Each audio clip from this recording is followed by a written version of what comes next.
hoping to really continue that momentum into the offseason. Thanks, Brandon. And Buddy Pendel, now the franchise holder with an ERA at 1.99 for Windy City here in franchise. We made it! And we are in game number 96 of 96 here in the 2024 season, the final contest of the year for the Evansville Otters. Boy, oh boy, where did the time go? Feels like yesterday we were saying happy opening day, and today we will wrap things up one final time. And after this, that's it. The season will come to a close for Evansville.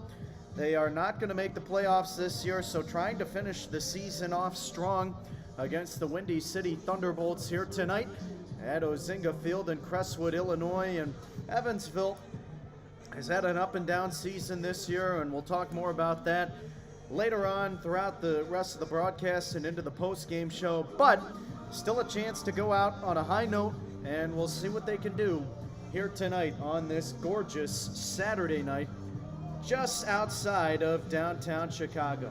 81 degrees and sunny skies, not really any clouds in the air right now, and our wind is blowing directly past the right field wall, so those left-handed hitters will have a fair advantage because that breeze right now is going steady at about 15 miles an hour, so the lefties definitely gonna have some help. And we'll have to see what comes of the ball game today. Evansville trying to pick up a win after dropping last night's contest. That was a 5-3 finish. Good starting pitching from Kevin Pendel as he went 7 scoreless innings before the Otters jumped on the board in the 8th. And they scored in 1 inning, plating 3 runs. And Zach Smith, he allowed all runs as the starter for Evansville. So we'll see what the narrative is tonight with right-hander Casey Delgado going up against right-hander Rudy Gomez. We'll get to the pitching matchup in just a moment. But for now, let's have a look at the rest of the starting lineups. First for the visiting Evansville Otters, 41-54 on the 2024 season. David Mendham will lead it off. He plays first base. Delvin Zinn, the second baseman, bats second. Batting third and playing shortstop, it's Paven Parks, and cleaning things up, the designated hitter, Randy Bednar. Mason White, the right fielder, he will bat fifth. It is Logan Brown doing the catching, bat sixth. J.J. Cruz over at the hot corner, bat seventh. Batting eighth and playing left field, it is Clayton Keys. And batting ninth for Evansville, playing center field, Giovanni DiGiacomo. On the mound, it is Casey Delgado for Evansville tonight, 2-1 and a 2.15 ERA. And the Otters are led by manager Andy McCauley. Flipping the book over, taking a look at the starting 9 constructed by manager Bobby Jenks of Windy City. It will be Cam Feltz, the switch hitter, bats leadoff, plays center field. Henry Kuziak, the shortstop, bats second. Robert Chayka out in left field batting third, and it's Emmanuel Sanchez over at third. He will clean things up. Tyler Sandoval doing the catching, bats fifth. Batting sixth and playing first base, it's Joe Johnson. Christian Kuzemka, the designated hitter, bats seventh. Batting eighth and playing right field, it's J.J. Figueroa. And batting ninth, out at second base, Michael Seegers. On the mound for Windy City, right-hander Rudy Gomez, 3-4 this year and a 4.64 ERA. I want to highlight Casey Delgado for just a moment. What an incredible season he has had with Evansville, coming off another good start in his last against Gateway. And we did not know if Casey was going to end up making the trip out for the final road series of the 2024 season, but he did, and playing in this weekend contest while also dealing with a full-time job back home in Evansville. So certainly got his hands full right now, but what a delight it will be to see Delgado back out there one final time. And it's going to be a magical night here for Evansville. They're trying to snap a 6-game losing streak, their longest losing streak of the season, but so many great moments throughout this year. And again, we'll talk more about those throughout the broadcast as players are coming up to the plate. We can tell stories about them as well. It's going to be a fun ride, so make sure to stick with us through this one because we have a lot to talk about and a lot to share. And Evansville, again, trying to close out the year on a solid note. They have not had a losing season since 2012, so after tonight, it will be their first losing season since that 2012 year. But hey, Andy McCauley and Max Peterson certainly know what they're doing. They have been here for a long time. They have cultivated a winning culture with Evansville, and there's no doubt in my mind that they're going to be able to bounce back next year and put together a more consistent team that can string together more wins, get right back into the playoff race where they were last year. And remember, this was a team that finished in the Frontier League Championship Series, losing to the Quebec Capitals a season ago. So they were right there last year. It's been a different season for them this season, no doubt. But again, whenever you have a guy like Andy McCauley at the helm and leadership with Max Peterson to go along with it, that's a tandem that is a lot of chemistry together.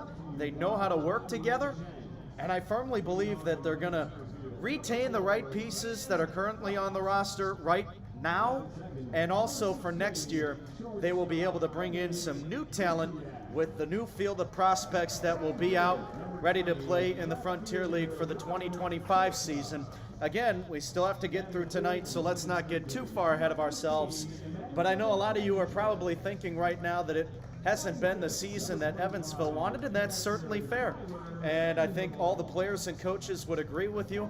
But still a chance to close out the year on the win column, and we'll see what Evansville can do against Windy City here tonight. So we'll take a step aside on Flow Sports and the Otters Digital Network, and we'll head to the national anthem, followed by the first pitch. Don't go anywhere. Otters baseball coming your way next. And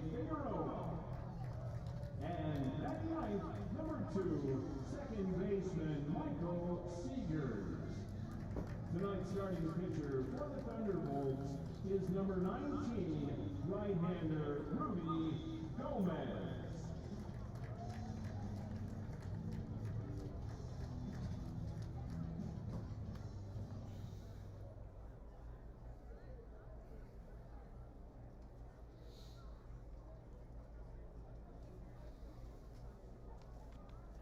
Ladies and gentlemen, at this time, please rise, remove all hats and caps, and direct your attention to the flag of the United States of America.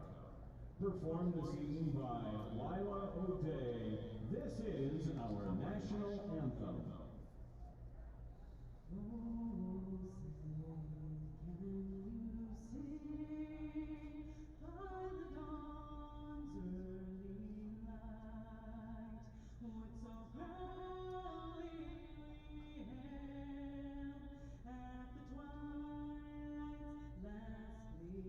And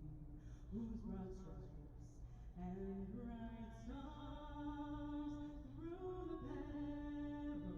the perilous fight, o'er the ramparts we watched, were so gallantly streaming, and the rockets regular, the bombs bursting in air, gave proof through the night that our flag was still there. Oh, say does that star-spangled banner yet wave o'er the land of the free and the hope of the brave. Thank you for your attention and consideration, and thank you, Lila O'Day.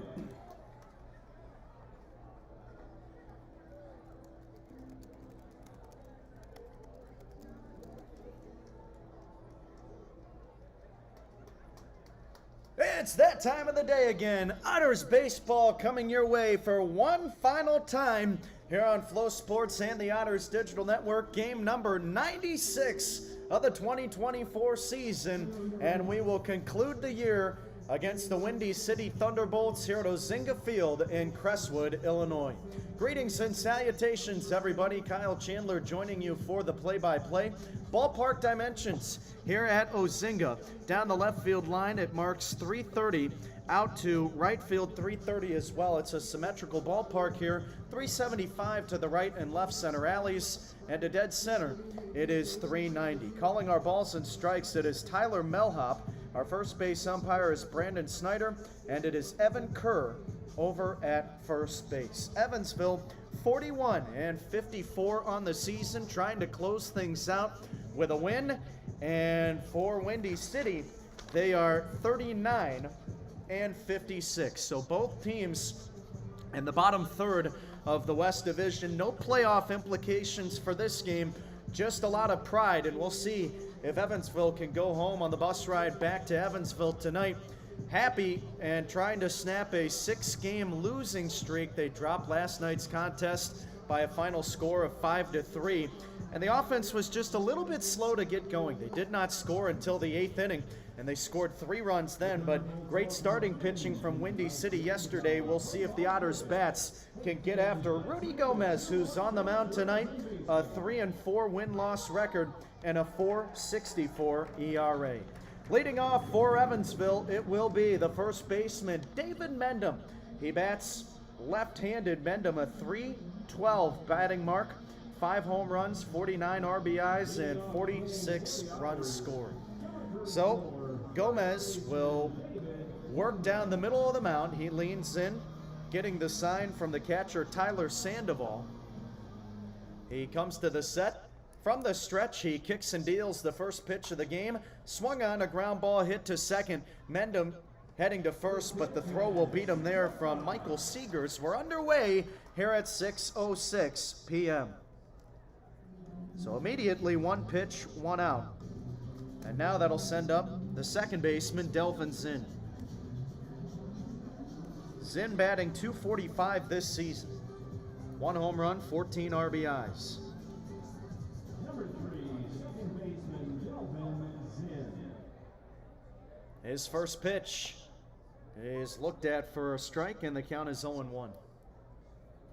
Evansville's last win coming in the series opener against the Gateway Grizzlies during the 9-game homestand. This pitch misses just a little bit outside, and the count is now 1-1.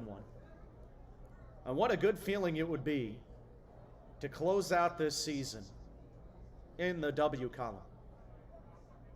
Here's the pitch, and Zinn fouls it away to the right side. Count moves to 1-2. A gorgeous day for baseball here in Crestwood. 81 degrees, sunny skies. Gomez comes to the set. He delivers, and this one is fouled back to the screen. We'll have another 1-2 count for Delvin. And we had a good crowd on hand last night here at Ozinga Field, one of the smaller ballparks in the league, but another big crowd here tonight. The pitch, and Zinn grounds one over to third, fielded cleanly by Sanchez. He'll sling it on over to the bag at first, and Johnson receives it for out number 2. Defensive order for Windy City here in the final game of the year. Manuel Sanchez at third, Henry Kuziak the shortstop, Michael Seegers at second, and Joe Johnson at first. Left to right in the outfield, Robert Chayka, Cam Feltz, and J.J. Figueroa. The battery, Tyler Sandoval behind the plate, and it is Rudy Gomez on the mound. The right-hander will now face Pavin Parks, batting left-handed. First pitch, a breaking ball, misses just a smidge low, and the count is 1-0. 7 pitches in, 5 strikes. The next offering. And it's looked at again by Pavin. Missed low again, and now the count is 2-0. Pavin batting .282 on the year. Boy, has he had a great season for Evansville. Here's the pitch, and he takes an inside fastball for a strike, make it 2-1. You know, I think if you go down and ask Pavin if he planned on being with Evansville this year, he probably would have looked at you funny and said no. Here's the pitch.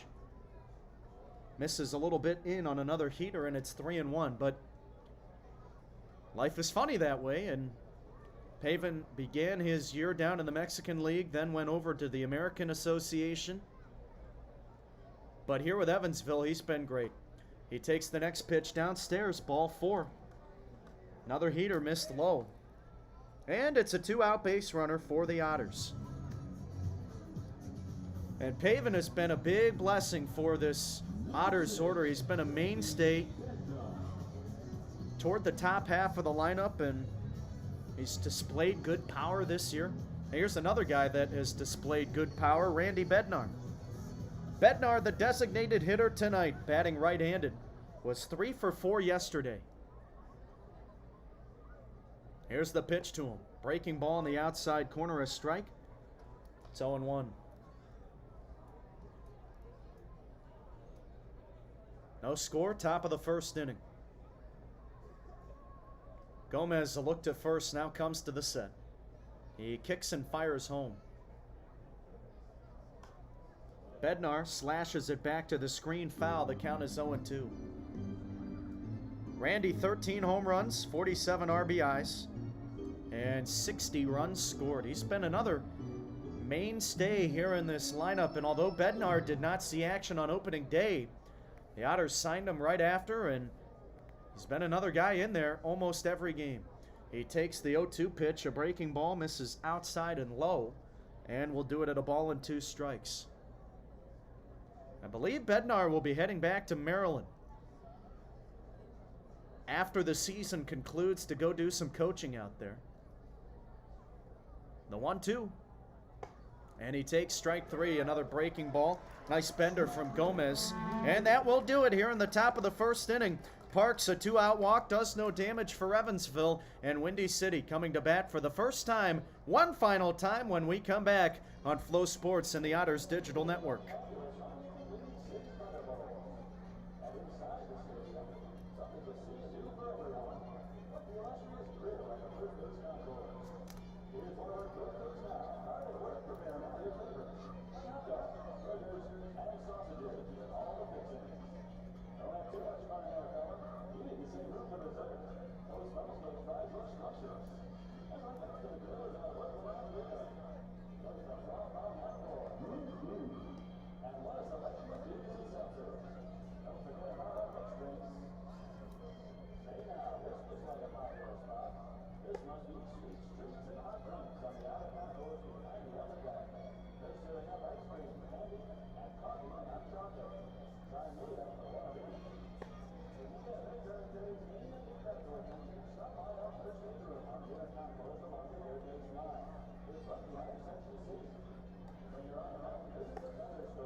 Fans all to the board replays in this first inning are brought to you by Live Golf. Catch Live Golf at Golden North Golf Course on the 13th to 15th of September.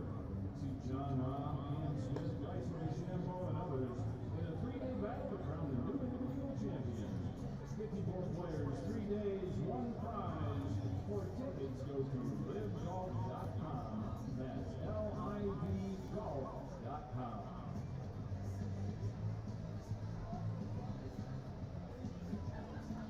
Bottom of the first inning, no score between Evansville and Windy City. Right-hander Casey Delgado on the mound to face Cam Feltz as the first batter. He's into the motion. His pitch, a ground ball hit to the right side of the infield. Lunging stop and shallow right by Zinn, and all he could do was knock it down. It's going to be an infield hit. So one pitch and an immediate base runner for Windy City. Cam Feltz aboard, and now it'll be Henry Kuziak coming to the plate. Delgado, 2-1 this season, and a 2.15 ERA. Kuziak batting right-handed, a .271 hitter this season. Here comes the pitch to him. First pitch gets by Logan Brown, the catcher. And Feltz going to third base from second. Throw to the bag, not in time. Feltz got a good read off of Brown. And the catcher had to go all the way to the backstop. Feltz, the speedster, going 180 feet, and all of a sudden there's one from scoring just 90 feet away for Windy City.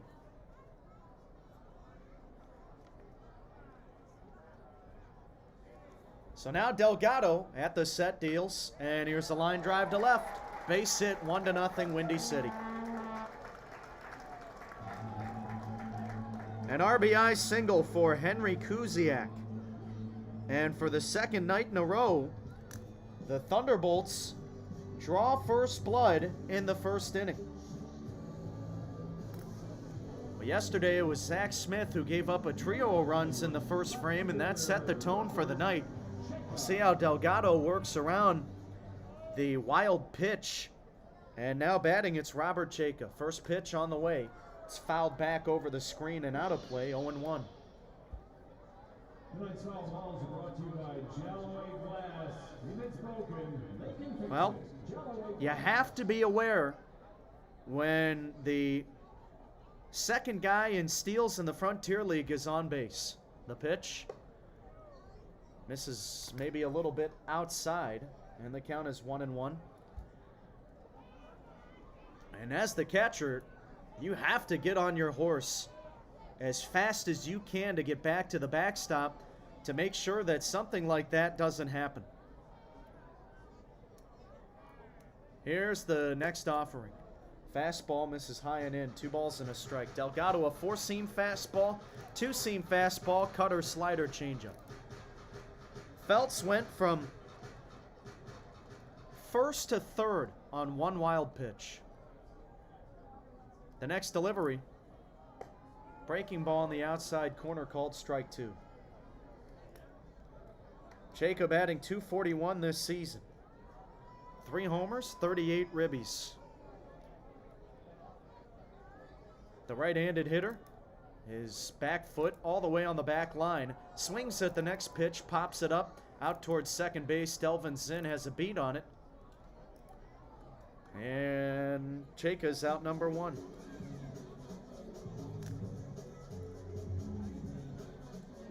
One to nothing, Windy City here in the bottom of the first. An RBI single from Henry Kuziak. He's on first base, and now batting, it's the third baseman, Emmanuel Sanchez. Righty on righty matchup. Delgado on the first base side of the mound at the set. He kicks and deals. Grounder hit foul to third, 0-1. Defensive order for Evansville. J.J. Cruz at third, Pavin Parks at short, Delvin Zinn at second, David Mendham at first. In left field, it's Clayton Keys, Giovanni DiGiacomo in center, and Mason White out in right. Logan Brown doing the catching. Casey Delgado on the mound, comes to the set, and the 0-1 delivery. Misses outside and low. Tried with the off speed, and now the count is 1-1.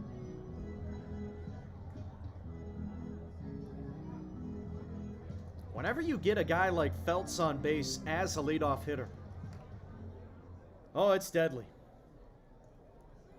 Here's the pitch. And it's a line drive over the shortstop, Parks. This will go into left center. Rounding second, heading for third, Kuziak. And the throw goes to Zinn at second base. Runners set up at the corners for Windy City here in the first. That's the third hit of the inning. Chayka aboard with a single. Kuziak 90 feet from scoring with 1 out. And now it's Emmanuel Sanchez, or rather, excuse me, Sanchez on first. Chayka was retired. Tyler Sandoval coming to bat. 1-0 T-Bolts. Here comes the pitch from Delgado. Swing and a miss, and Sandoval went chasing after one in the dirt. Sandoval has had an interesting season. Only 13 games played, a .270 batting mark, 4 RBIs, no homers. The set and the pitch from Delgado. Looked at low, another off speed. But Sandoval was the opening day starting catcher for Windy City all the way back on May 9 against Evansville. The pitch. Swing and a miss. Sandoval swung out of his shoes, dropped to a knee. And the count is now 1-2. But Sandoval, again, has only seen action in 13 games this year. Here comes the pitch. Runner goes, fastball lined out to left, base hit. Rounding second, heading for third is Sanchez. He gets in safely. Throw cut off by Pavin Parks, and it's a 2-0 Windy City lead.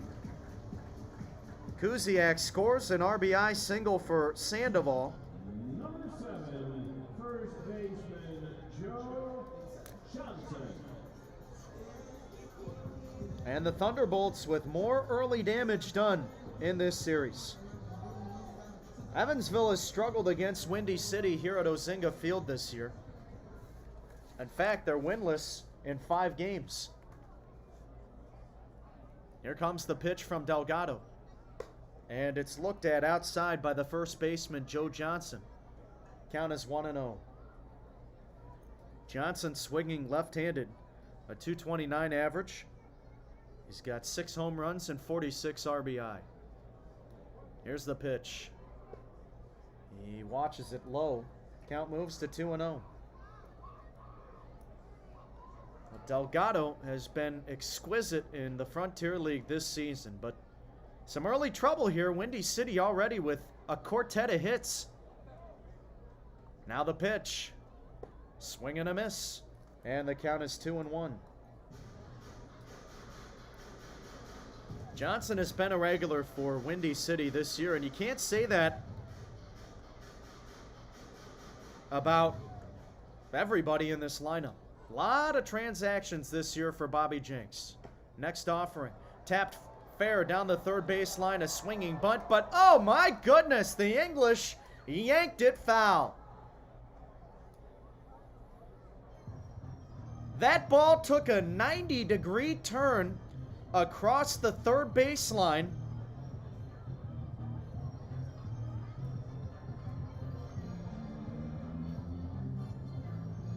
And that is a bad beat for Joe Johnson, because he would have reached first easily and scored a run. That was a perfect swinging bunt until it wasn't. Now the count is 2-2. Johnson calls for time, takes a practice swing. Pine tar on the helmet for him, adjusting the lime green and black batting gloves. And now digs back in. Wide open stance in the box. Here comes the pitch from Delgado. Breaking ball, bounces in, blocked by Brown. Otters in their blue tops, white Otters across the chest, white numbers on the back, their road hats and gray pants. Windy City in their black tops, blue Windy City across the chest and numbers on the back, highlighted in white. Here's the pitch. Swung on, popped up, third base side, now into shallow left. Pavin Parks, the shortstop, calling for it, makes the catch. And that's a big out, number 2. Nobody can advance. And runners remain at the corners. Johnson set down on the F6. And now coming to the plate, it's Christian Kuzemka. 2-0 Windy City here in the first. Windy City with their white pants on and their blue home hats. Delgado at the set. His delivery home is swung on and missed. A nice off speed. Got it by Kuzemka, and the count is 0-1. This has turned out to be a pretty long inning for Casey Delgado. This is his 23rd pitch of the frame. Here it comes. And excuse me, swing from Kuzemka.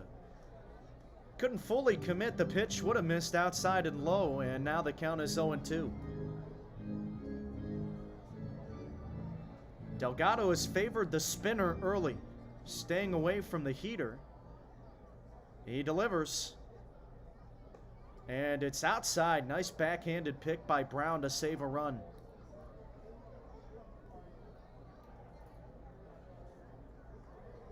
Windy City with 4 hits here in this first inning, plating a couple of runs. At the set, Delgado hoists in the 1-2. Swung on, fouled back over the screen. Kuzemka, a .254 hitter this season. 2 home runs, 16 RBIs. Delgado trying to get his neck out of the woods and limit the damage here in this first frame. He kicks and fires, and the 1-2 pitch is looked at. A breaking ball missed just a little bit high.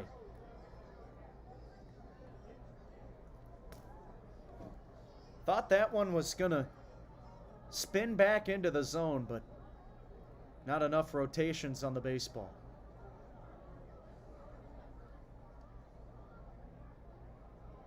Deuces are wild. The pitch. Runner goes to second. It's looked at low. Throw goes to the bag. It's late. Zinn at second.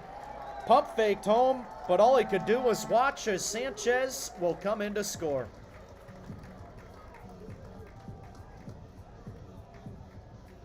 A good jump by Sandoval. He's on second with a stolen base. Sanchez gets credited with the stolen base.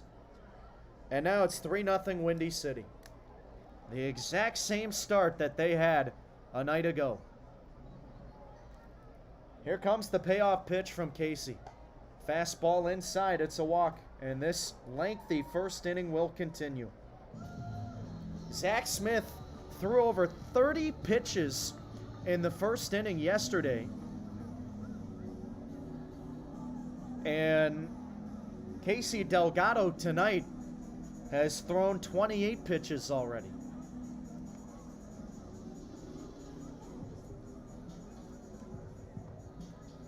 So now it will be J.J. Figueroa, the 8th man of the inning, for Windy City to come to bat. And the Otters are going to have to dig deep here tonight. Figueroa, a left-handed hitter. Delgado comes to the set. Here comes his first pitch. Fastball on the outside edge. Taken right on the black for a strike, and the count is 0-1.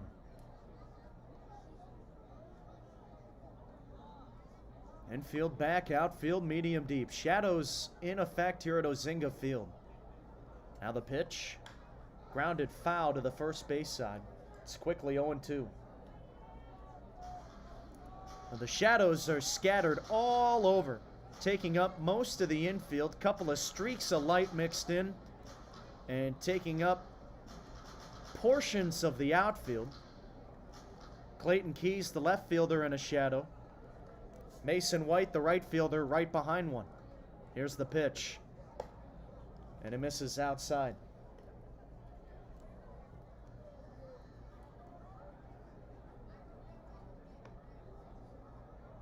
Wraparound seating here at Ozinga Field. Extending down the left and right field lines, back behind home. The pitch. Swung on, popped up. This is back over the screen. And the count stays at a ball and 2 strikes.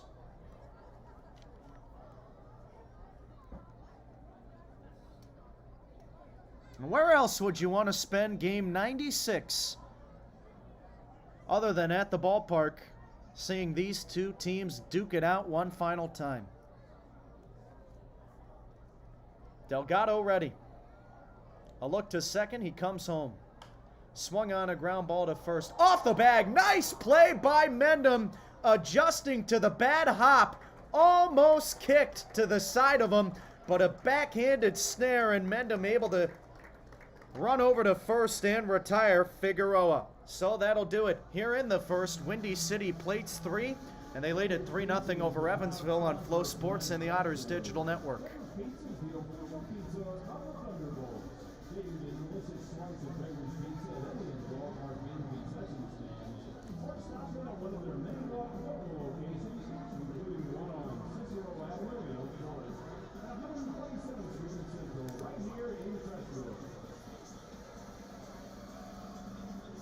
Okay, fans, make some noise. It's time for the Beggars Pizza T-shirt toss. Let's hear it.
Top of the second inning, it's 3-0 Windy City over Evansville.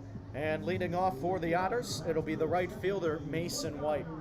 White had a pinch hit opportunity yesterday in the 8th inning after not seeing action earlier in the game, and, well, he immediately hit a home run to right center. Here comes the first pitch from Rudy Gomez, and the right-hander delivers a fastball low. Count is 1-0. That was the only at-bat of the game for Mason. Here's the pitch. Fastball high, and when you look at the season for White overall, batting .247, 5 homers, 36 ribbies, and 29 runs. There's a lot to look at there and smile upon. The pitch on the inside corner, taken for a strike. White had a terrific start to his rookie campaign with the Otters back in June. Homered in his first professional game. The pitch, he weakly rolls one to the first base side. Towards second, Johnson has it. Covering is Gomez, and he's off the bag. So White safe at first. And we'll see if they label that as a hit or an error. White was running hard to the bag. It was close.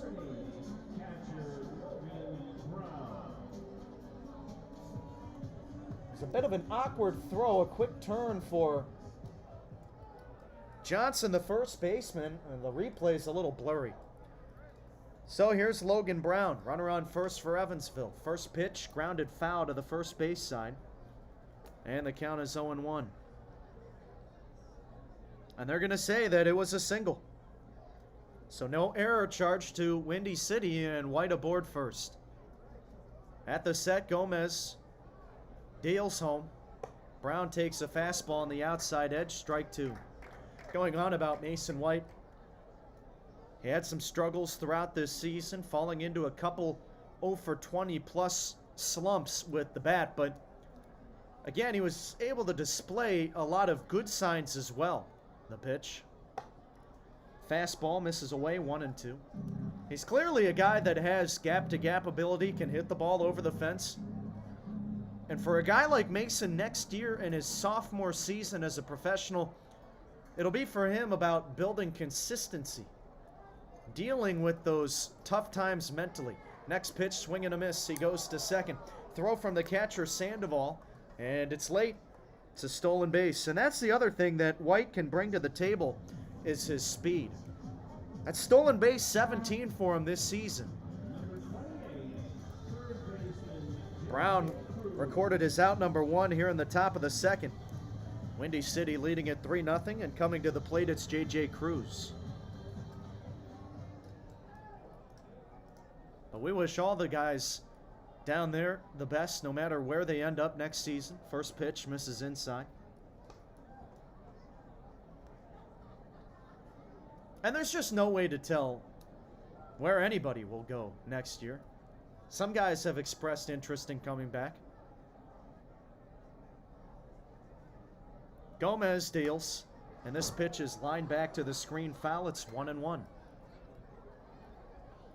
And Cruz being one of those guys. He said he would love to come back to Evansville next year given the chance. And I think Andy McCauley is going to have to take a long look at Cruz, and it wouldn't be hard to see the talent that he's able to bring to the table. The pitch. Breaking ball on the outside edge. With his collegiate career this spring and coming into pro ball having an immediate impact, just based on my opinion, which doesn't count for much, but Cruz certainly a guy that could hold the spot next year. The pitch, and he fouls it back to the screen. We'll do it again at 1-2. And Cruz, as a person, world class. Had a lengthy conversation with him yesterday, and he'll be going back to school at Hope for a couple of years to get his master's degree. And he is excited to go back and learn for another 2 seasons. The pitch. He swings and misses. And he's out number 2. Back-to-back strikeouts for Gomez. I say seasons like it's baseball, but academic seasons are a little bit longer than the 3.5, 4-month summers that we have here. But nevertheless, the next chapter in Cruz's life will involve more book reading, more studying, but you can tell that it'll be worth it for him because he's so passionate about what he's going into. Here's Clayton Keys. He swings and misses at the first offering. Count is 0-1. And Cruz wants to go into human psychology, maybe along the sports line, he was saying, but perhaps just in general as well, being a psychologist. The pitch. And it drops in for a strike. Quickly now 0-2 to Keys. He's going to be another fun player to keep an eye on throughout his professional baseball career as well. At the set, Gomez, a look to second, deals home. And Keys takes a breaking ball outside, holds up the swing, and the count is 1-2. Well, how handy is that? In a sport like baseball, you need all the mental help you can get, and that's everybody because the game is so tough mentally. And going into the field of psychology, my goodness, can that do wonders in this sport? The pitch. Keys watches it low. Another check swing. He went too far around, says first base umpire Brandon Snyder. And that'll do it here in the top of the second. A runner stranded in scoring position for Evansville, and they trail 3-0 to Windy City on Flow Sports and the Otters Digital Network.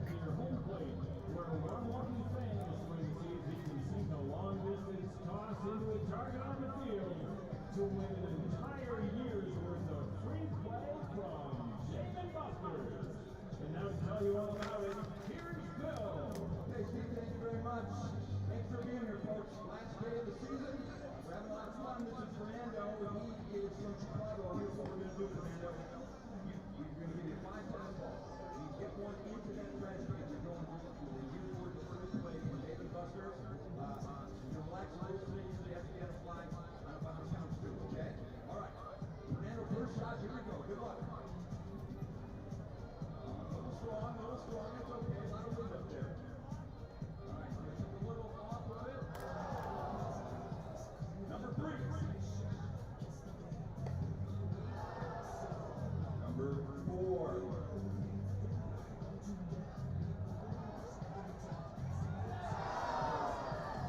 Last and final ball, number 5, Fernando.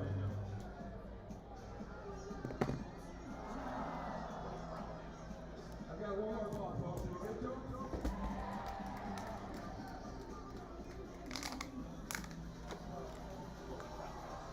Last day of the year, I found another ball. Fernando, go.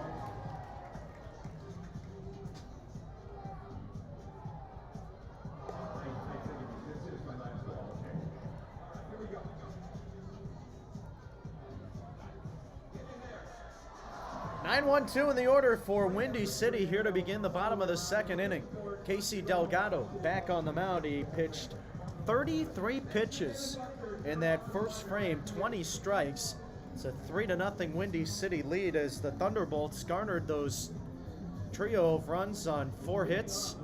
And now it'll be Michael Seegers leading it off. Righty on righty matchup. The wind and the pitch from Delgado. Fastball in the outside corner, a strike, and the count is 0-1. Final game of the 2024 season upon us at Ozinga Field. Here's the pitch. And it misses high and inside, 1-1. The shadows becoming less of a factor as that sun is beginning to set just south of downtown Chicago. The pitch.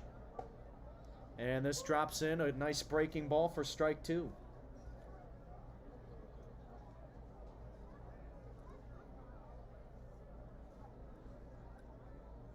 Delgado into the motion. He comes home. And this pitch is slapped foul first base side near the Otters dugout. Mendham on the warning track right before running into the side wall makes the catch. An F3 in foul territory retires Seegers. And the lineup turns over. Here comes the leadoff hitter, Cam Feltz. Delgado little bit longer of a break, just by a couple of days in between starts. The pitch. Fastball misses high, and that's compared to the normal starting rotation. But Delgado has dealt with that all season long. The 1-0. Feltz checks his swing. Did he offer? No, says third base umpire Evan Kerr, and the count is 2-0. Delgado working a full-time job down in Evansville. He kicks and deals the 2-0. Right on the outside, Black for a strike. It's 2-1, and we weren't sure if he was going to make an appearance during this road series. We figured if he did, it would be today, and here he is. Here's a ground ball hit out towards short. Charging is Parks, makes the running throw to first to retire the speedster Feltz. 2 quick outs here in the second. 3-0 Windy City over Evansville. And now coming to the plate, it's Henry Kuziak. 1-for-1 with an RBI single and a run scored. But it's good to see Delgado out there one more time. His brother Riley retired earlier this season, the pitch. And Kuziak takes on the outside edge, 0-1. And you wonder, is Casey thinking the same thing? Will he stick around and play longer? He deals, and it's a breaking ball in for strike 2. Again, we don't know. We thought that his season was going to be over in Gateway. But he wants to keep pitching. The pitch lined out toward right center. Ranging over on his horse is White. He will make the running catch. And the inning is over. A quick 1-2-3, 11 pitches thrown for Delgado. He sets the T-Bolts down in order. We'll take it to the Evansville third next. It's 3-0 Windy City on Flow Sports and the Otters Digital Network. It's time to go down to the field where 2 fans are going to compete in a contest of athleticism, grace, and style. It's the art of ribbon dancing, and here to tell you all about it is our host, Hey Bill. All right, Steve, thank you very much. It is the art of ribbon dancing, folks. You're in for a treat. This is Will. He's got the third base side. That's Nick. He's got the first base side. They are going to wow you with their athleticism and their grace, and you're going to vote for the winner based on your applause. All right, here we go. Let's start it up. Will is first.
Giovanni DiGiacomo leading it off for Evansville.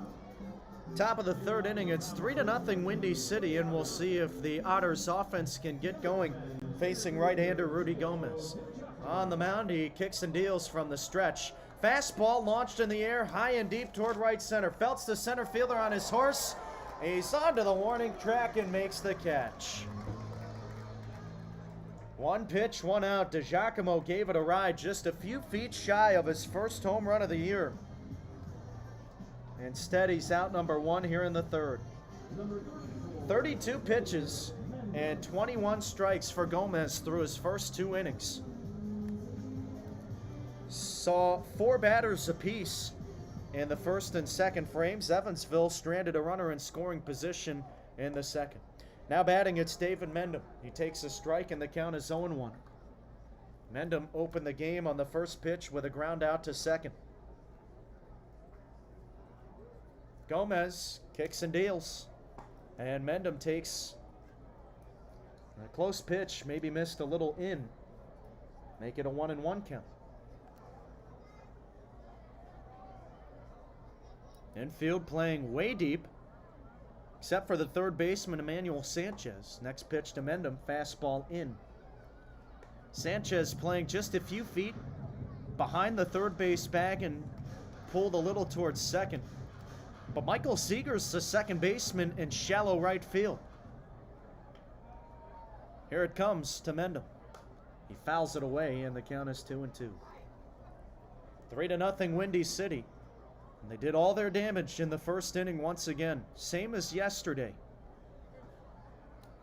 Now can the Otters respond a little more quickly tonight? Yesterday, they scored all 3 of their runs in the 8th inning.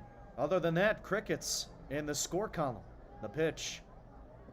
Mendham takes low. Held up his swing in time, and the count is 3-2.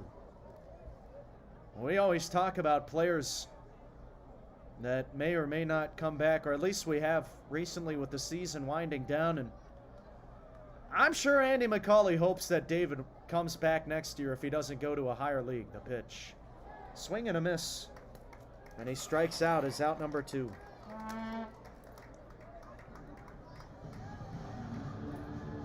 Mendham has been the guy offensively this season for Evansville, and once Patrick Lee left the team, Mendham took a big leap forward with the bat. Was batting over 380 into early June. Now those numbers aren't quite as good anymore, but he has still delivered on countless times. Here's Delvin Zinn, takes a strike, and it's 0-1. Delvin grounded to third his first time up. 3-0 Windy City here in the third. Gomez sets and deals. Swing and a tip into the glove of Sandoval. And the count is 0-2. On deck, Pavin Parks. Should it come to that point. Now the 0-2 pitch. Swing and a miss. Zinn down on 3 pitches, and that'll do it. A 1-2-3 inning for Gomez here in the third. Windy City leading at 3-0 over Evansville on Flow Sports and the Otters Digital Network.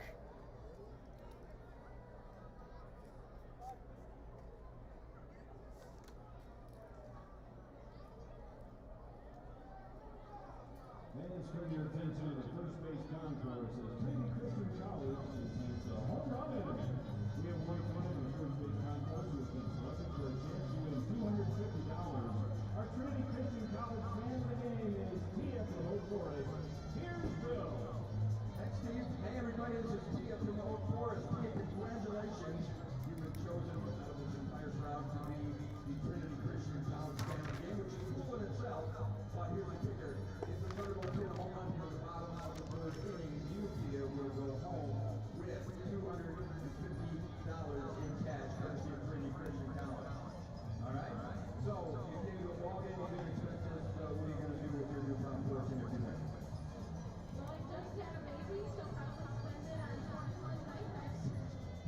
Okay, that's not very fun, but it's necessary.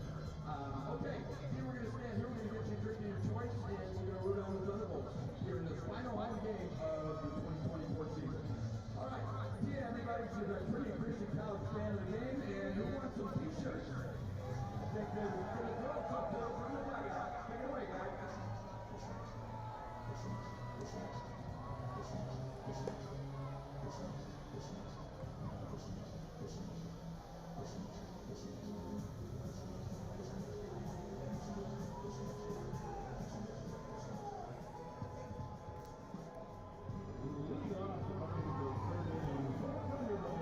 We're in the Windy City third, and they lead at 3-0 over Evansville. Robert Chayka will step up to the dish, a right-handed hitter, to face Casey Delgado. Delgado winds and fires, and the first pitch misses downstairs on a curveball.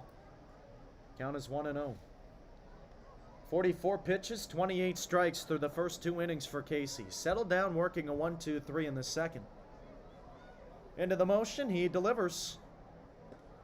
Fastball outside. Count is 2-0. Chayka 0 for 1. Flew out to second base his first time up. Now the pitch. Grounded foul to the third base side. Make it a 2-1 count.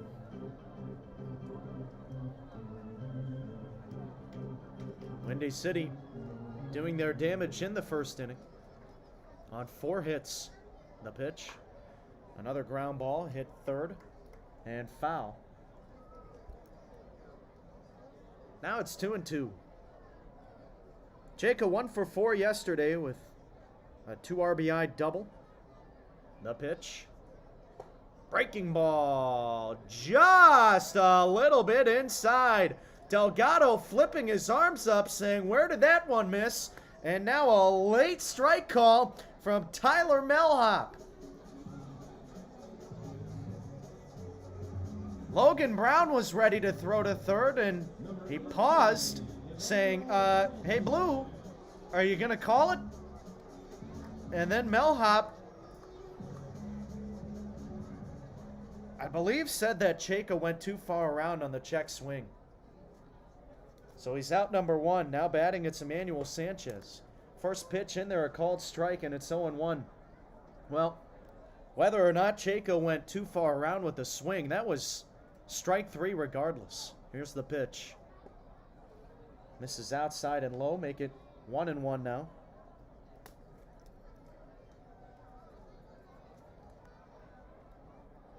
Well, and the scorers labeled it as strikeout looking, so. It was on the pitch. Now the next offering. Here's a ball fisted into shallow center, and it's going to drop in front of Giovanni DiGiacomo for a base hit. A 1-out single for Sanchez. That's his second knock here tonight. 3-0, Windy City, bottom of the third. Delgado only averages 65 pitches per night. We'll see how long the tank is tonight. He deals home to Tyler Sandoval, and the catcher takes a strike, 0-1. Sandoval with an RBI single his first time up.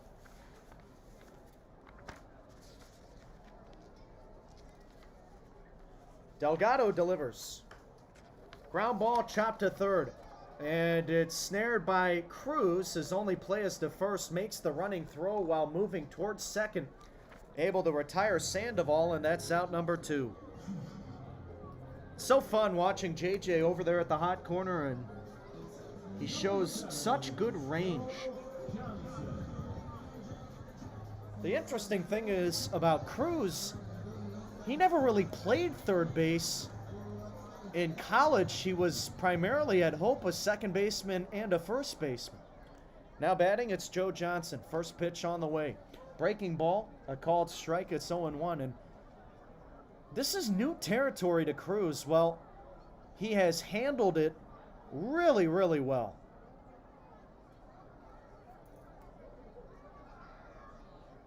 The pitch.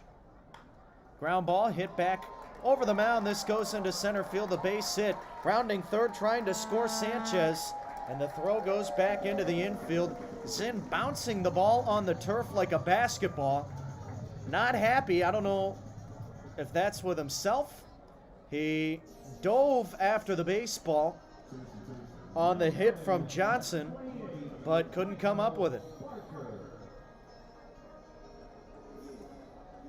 So make it a 4-0 Windy City lead here in the third inning.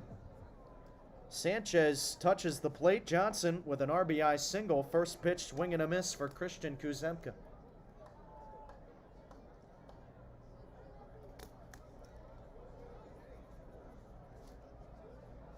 Delgado sets and deals. And here's a pitch. Sliced back to the screen, foul.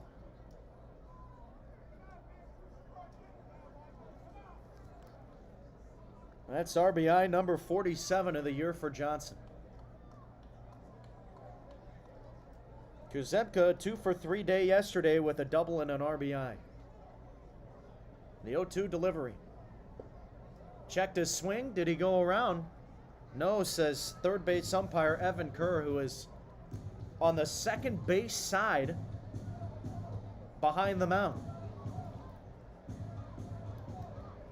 One thing that you would love to see the Frontier League implement next year is a 4-man umpiring crew. The 1-2. Right on the inside corner, called strike 3. Kuzemka knew it. Windy City plates another, and they lead it 4-0, 3 in the books on Flow Sports and the Otters Digital Network. Evansville coming to the plate when we come back.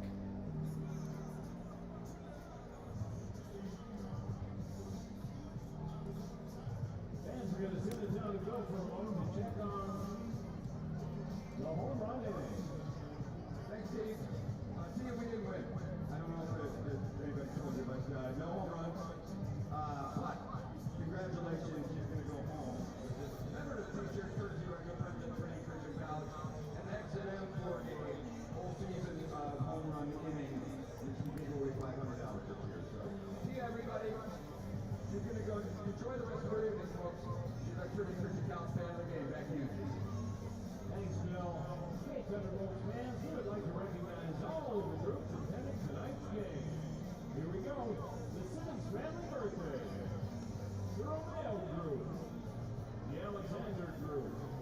The Cabo Kloiber Kuzmicki Sutherland and Zoller Barbecue 2024. Sliced Meat Vinegar. Portland Park Senior Softball. Friends and family of Alex and Meg Granite. The Rat Racers Car Club. A-Ball Heating and Cooling. Happy birthday, Magnus. Happy 87th birthday, Peggy Alcala. Happy birthday, Noah. The Oak Park Hills Paratypes. Happy birthday, Alvin and Devante. And happy birthday, Jen. Thanks for joining us for your special occasion.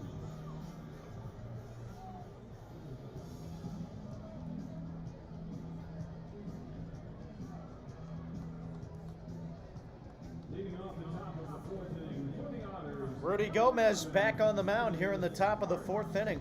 And for Evansville, it will be Pavement Parks to lead it off. Heart of the order for the Otters. They trail 4-0 to the T-Bolts. And Gomez worked a 1-2-3 inning with 2 strikeouts in the 3rd. The right-hander kicks and deals. Parks grounds it to first foul, and the count is 0-1. We mentioned earlier the batting presence that Parks has brought to the table this year for Evansville. And it's not just that he has offered, he's also been a great pitcher. The 0-1. He pops it up on the infield, now into shallow left. Backing up at Sanchez, and the ball is dropped! Moving up to second base, Parks throw, it's in time, and they're gonna get him.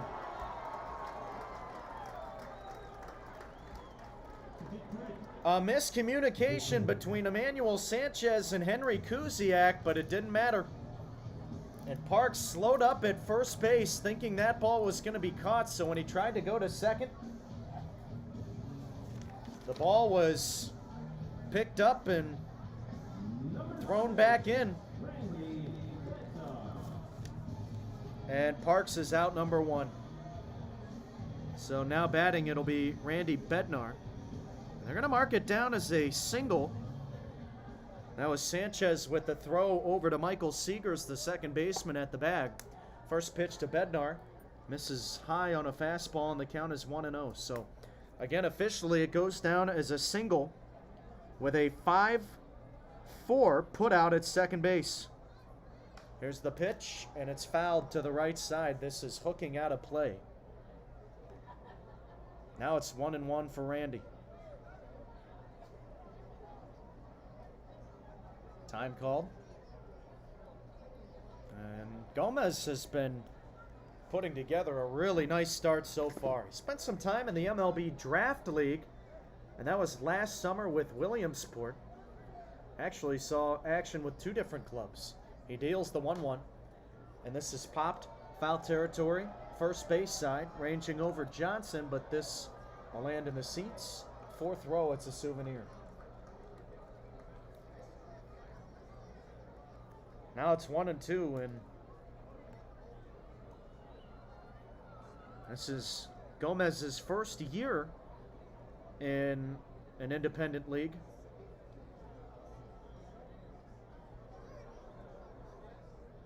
The 1-2. Bednar swings and misses. It's a strikeout. 2 gone here in the top of the 4th. 4-0 Windy City. And now it's Mason White coming to bat. Number 2, Mason White. Gomez saw Evansville once earlier this season, and that was this month on the 20th. The right-hander fires into Mason White, and he watches it low, a fastball in the dirt, and it's now 1-0. In that start, Gomez, 5 innings, 3 runs, all earned on 3 hits, but he struck out 6. On his way to besting that marker here tonight, the 1-0. This is lined back to the screen, and we'll do it at 1-1 for Mason. Another foul ball. White singled and stole second back in the 2nd inning, but then was stranded there.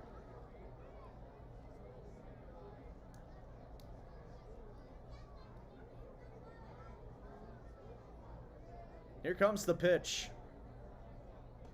Swing and a miss, chased after one low. Good off speed from Gomez. And he's ahead in the count now, 1-2. Box totals up to this point. Windy City, 4 runs, 6 hits, no errors. Evansville, no runs, 2 hits, no errors. Now the 1-2. And it's tipped foul at the plate. White stays alive.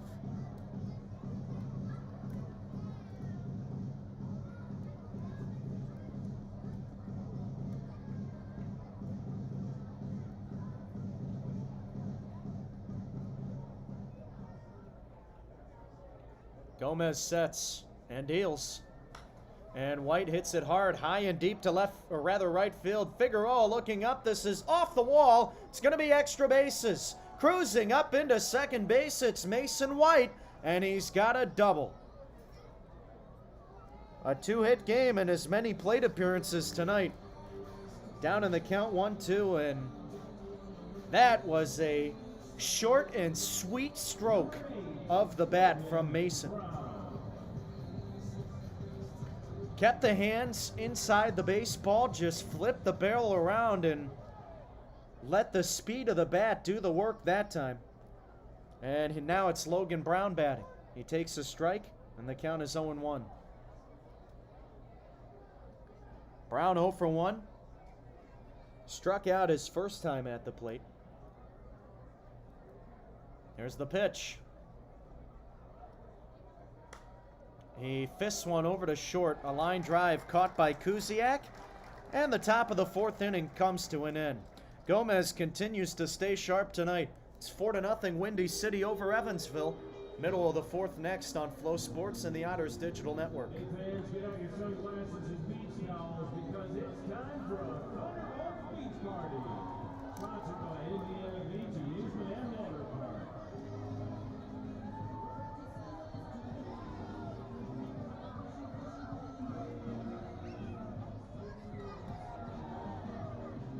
Keep those beach balls moving. Come on, it's a party.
Bottom of the fourth inning, it's 4-0 Windy City.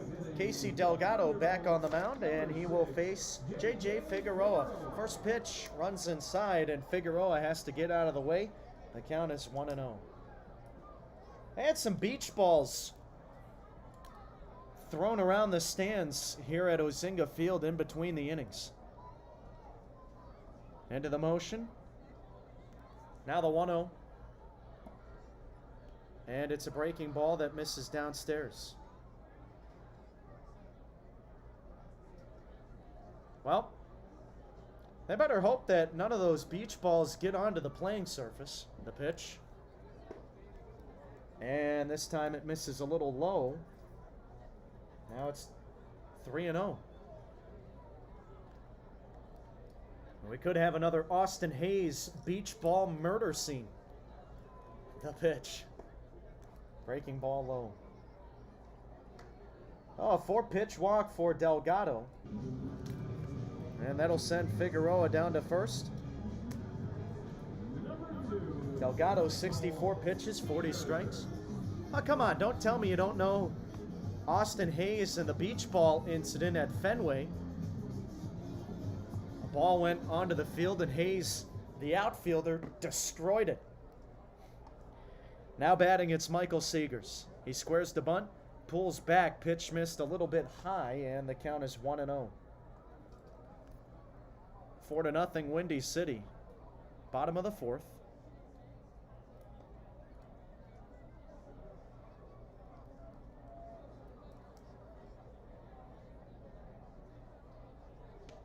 The 1-0.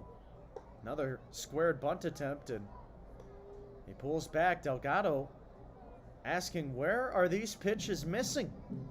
Home plate umpire Tyler Melhop. Well, in the last one, Michael Seegers did drop down to a knee, like they did in bench warmers, trying to shrink down the strike zone. Here's the 2-0. Runner goes to second. Fastball lined to the Otters' first base dugout, and the count is 2-1.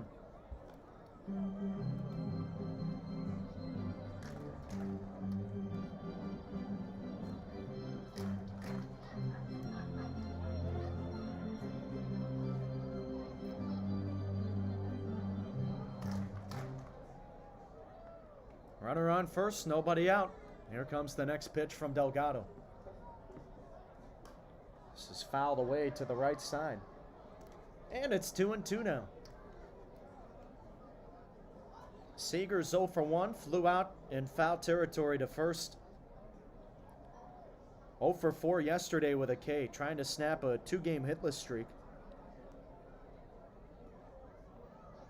Delgado steps and deals. Breaking ball, swung on, lined out down by the right field line. This is going to get in for a base hit. Up to third base, it's Figueroa. Runners at the corners, nobody out. And Seegers delivers. Bullpen is hot for Evansville. A right-hander throwing. And here comes Max Peterson. We'll see if the day is over.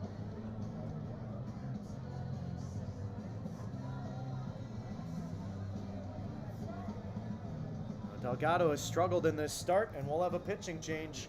More information on the reliever to come when we come back. It's 4-0 Windy City here in the fourth on Flow Sports and the Otters Digital Network.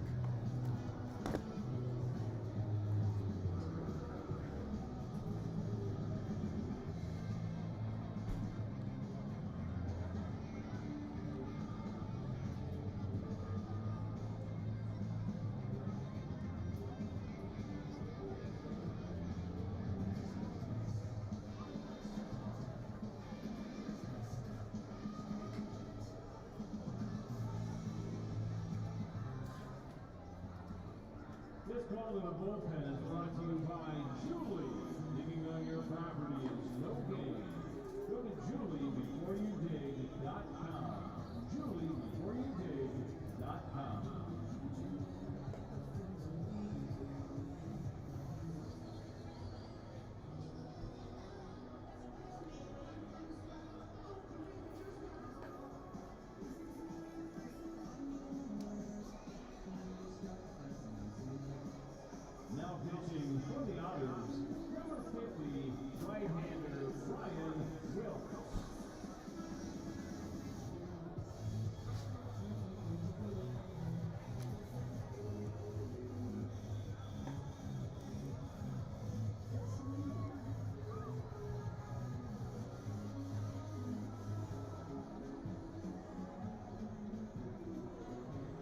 Ryan Wiltsey on the rubber for Evansville, and the day is over for Casey Delgado tonight.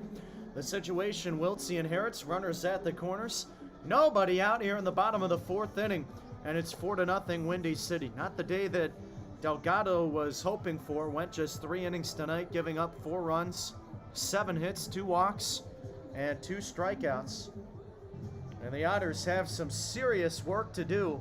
First, to keep Windy City off the board here this inning, but also to get the bats going so they can stay in this one. The offense has really struggled the last couple of games, and tonight against Rudy Gomez, it's been the same. Wiltsey, the right-hander, deals. Here's a bunt attempt from Cam Feltz. Throw goes to first from Wiltsey, and it's in time.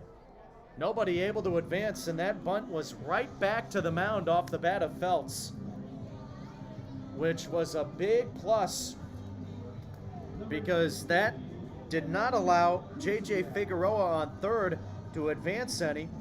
However, Michael Seegers still goes up to second, so it still goes down as a sac bunt. 2 runners in scoring position. Here's Henry Kuziak. Wiltsey on the third base side of the mound kicks and deals. Fastball, top of the zone, taken for a strike. It's 0-1. Windy City plating 3 runs in the first inning and 1 in the last, back in the third. Infield playing in. Here comes the pitch. Swing and a miss. And he's got Kuziak down in the count 0-2. Wiltsey offers a 4-seam fastball, curveball, cutter, splitter.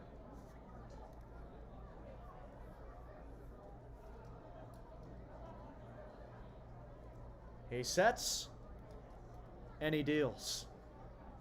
This bounces back to the screen. Here comes the runner to the plate. Throw! No throw. Brown chasing after him, and he's able to tag Figueroa. A friendly kick off the backstop, back to Brown, the catcher, so he didn't have to move much. And Figueroa tried for the dish, and Brown diving head first to just get the left foot of Figueroa as he slid home. So Figueroa out number 2. Seegers up to third on the wild pitch, but now there are 2 outs in the inning. Next offering to Kuziak. Swung on and missed.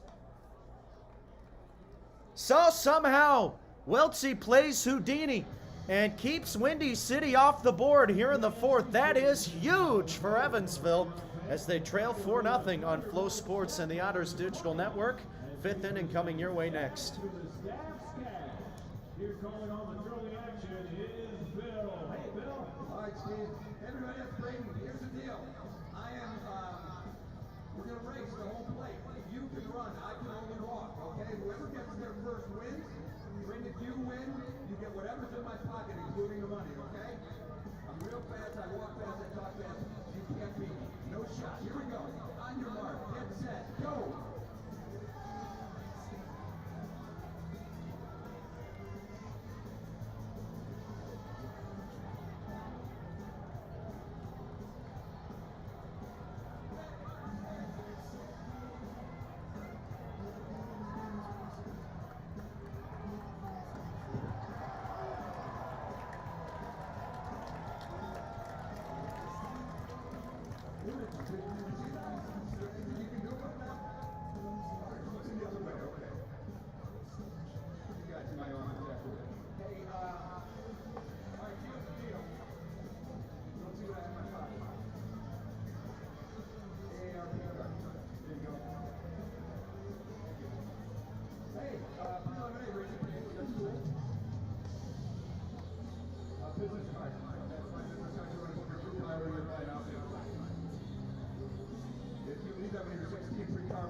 Flow Right Plumbing is a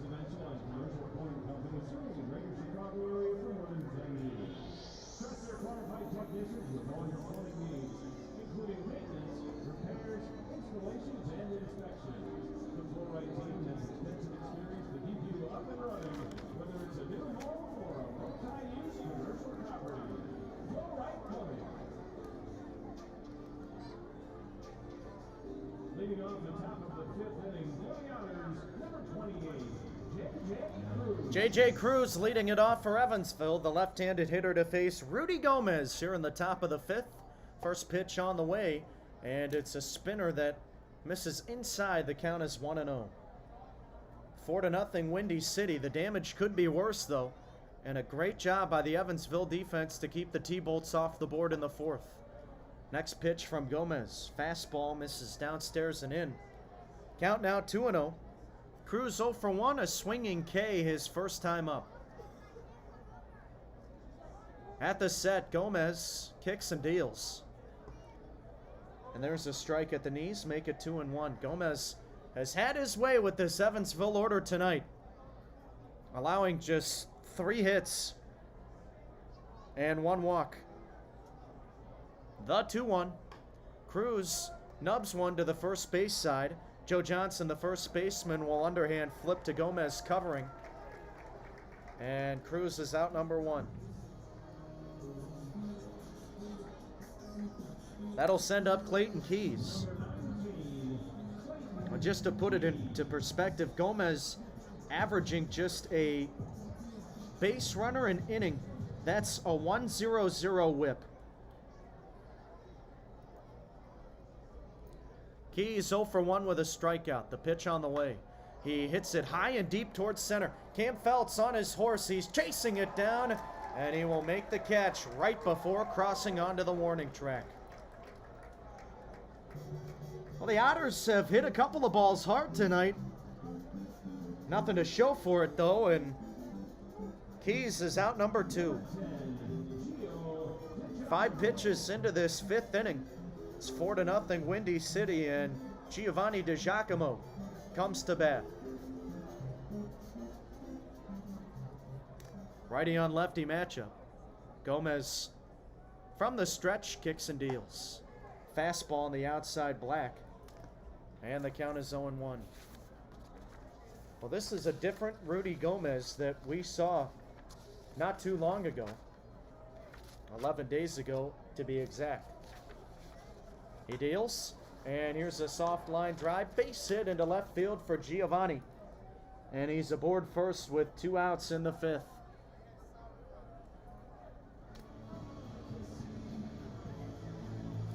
So, the lineup turns over. And here comes David Mendham. We'll see if the Otters can string together a rally with the top of the order coming around. 4-0 Windy City. Gomez had a 7-inning performance, giving up 3 runs against Florence. That was all the way back on June 20th.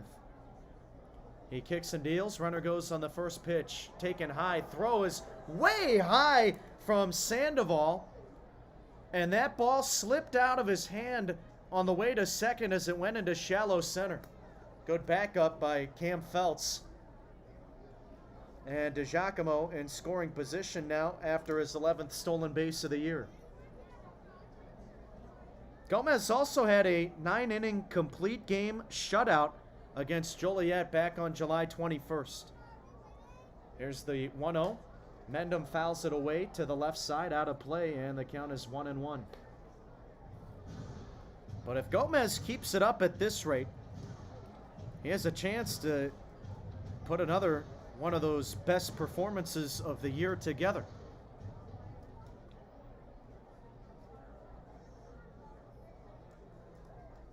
Gomez kicks and deals. Breaking ball misses just a little bit inside. Make it a 2-1 count. 4-0 Windy City, top of the 5th. A scoring chance for Evansville. And can they capitalize? That's been the big question during this losing streak. The 2-1. Fastball high. Good layoff by Mendham. You know, that's one of those pitcher's pitches where you intentionally throw it a little bit out of the zone. It's still hittable, but it's such a hard pitch to square up as a hitter. So if you go after it and you miss it by a millimeter, it's an easy out. The 3-1. Swing and a miss. Big cut on the breaking ball.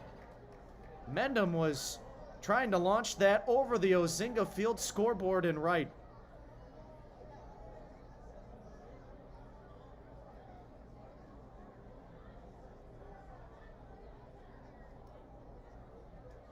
Orange batting gloves again for David tonight. Awaiting the 3-2, here it is. Breaking ball, misses downstairs, ball 4. Blocked by Sandoval. So DiGiacomo stays on second, but Mendham heading down to first on the walk. That is walk number 67 for David. And he is right up there with the best of them in drawing free passes in the Frontier League. So he puts another runner on here in this 5th inning. First time all game that the Otters have had multiple runners on in an inning. And it's Delvin Zinn batting. Here's the pitch to him. And he hits a one-hopper out towards short. Kuziak fields, so go the short route to second. And Seegers is there for the force to retire the side.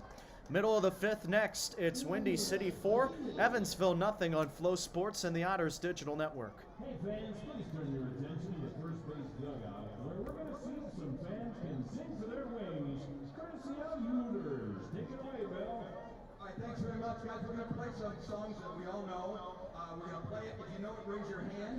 We're going to stop the music, and then you're going to sing the last line. And if you do it properly and sing it, you're going to Hooters. Okay, we'll try this out. First song.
Bottom of the 5th inning, heart of the order due up 3-4-5 for Windy City.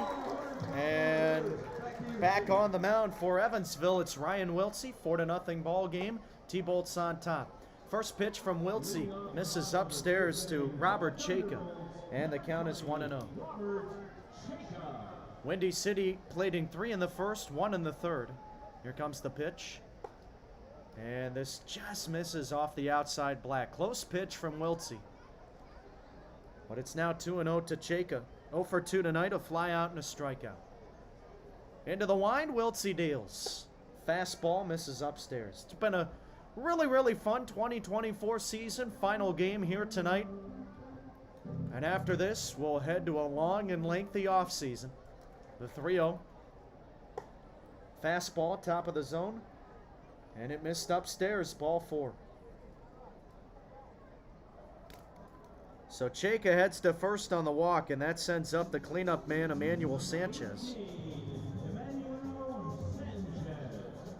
We said it in the pregame show, but I'll reiterate the fact that while this has been a losing season for Evansville, still a lot of wins in the season, which is good, and there's more to say. First pitch from Wiltsey. On the outside, Black taken for a strike by Sanchez, and the count is 0-1. You figure this is the first losing season since 2012 for Evansville. It's got to happen to everybody at some point. Wiltsey steps and deals. Swing and a tip into the glove of Brown. 0-2. And for Evansville to go this long without a losing season, really remarkable. Think of it this way.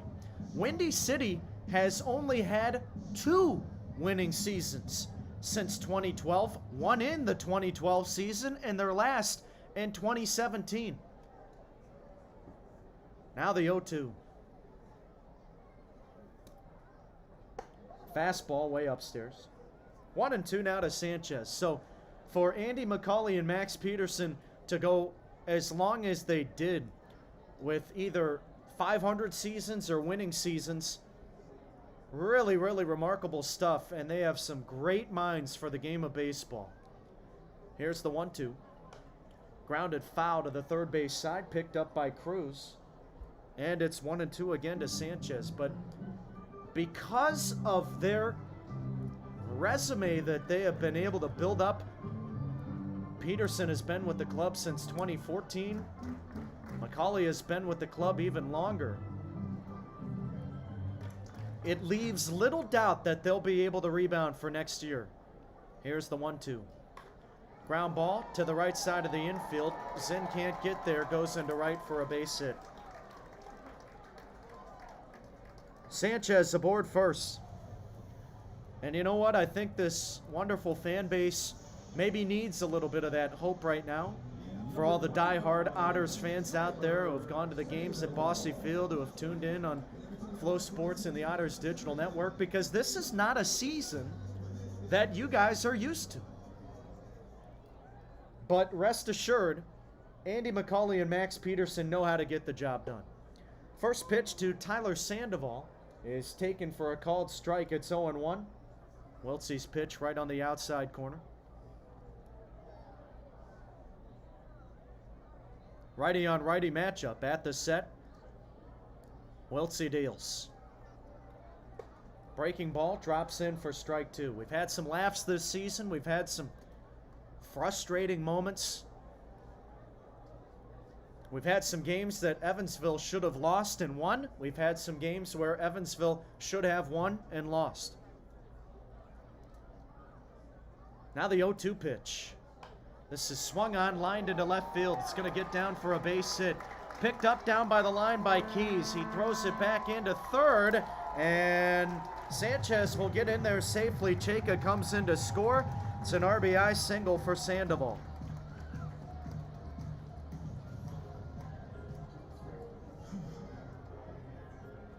Runners at the corners after the run-scoring hit, and that's the second ribby of the game for Sandoval.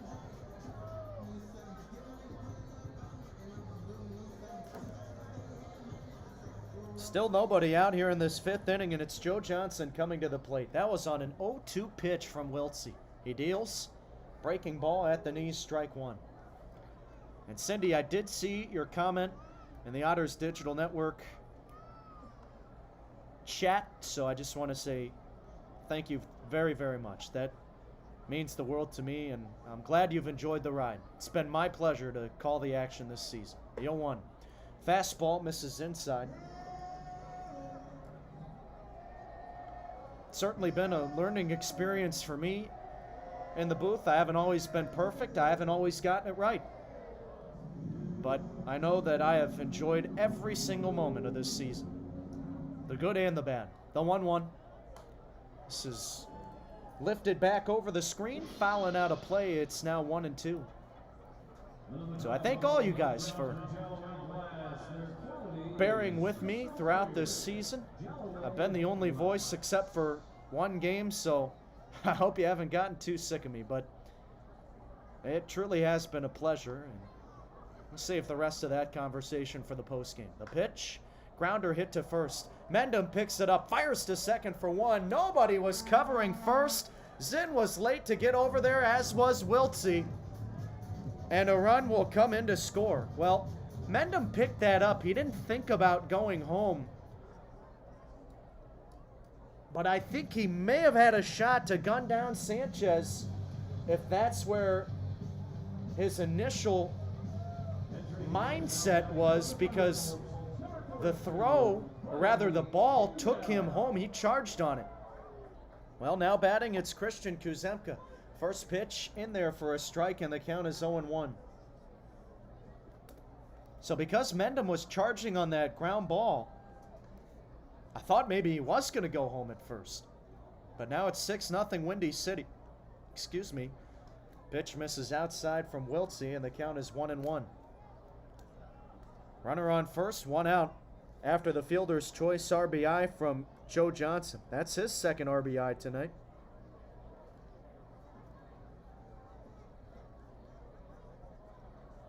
The pitch, swing and a miss, and it's 1-2.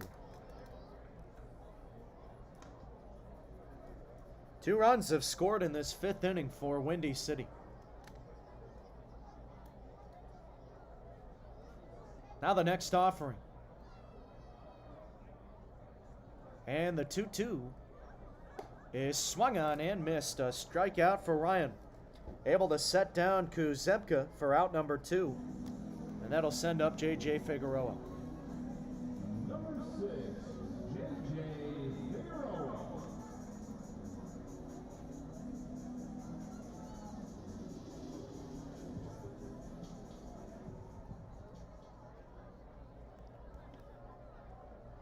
Righty on lefty matchup. Wiltsey at the set.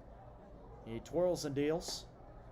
Fastball misses high, and the count is 1-0.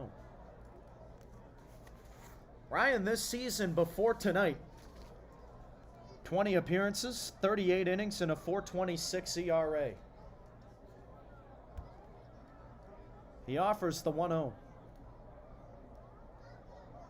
And this is swung on, smashed to first, but foul. Goes to the Otters bullpen down by the right field side. Well, the last time that Evansville was here at Ozinga Field, they were in the third base dugout. But Windy City started this year in the third base dugout. Here's the 1-1. Breaking ball high. If you remember the story all the way back in June, the last time these guys were here, we said how Bobby Jenks all of a sudden up and switched the team's dugouts, trying to flip the mojo. The pitch, fastball in the inside corner, and the count is 2-2. Well, I guess that didn't last very long because Jenks moving his club back to the third base dugout, which is and has always been the home dugout. It's where the home clubhouse is. Now the 2-2 from Wiltsey. Fastball grounded to the Otters' first base dugout. And we'll do it again at 2-2.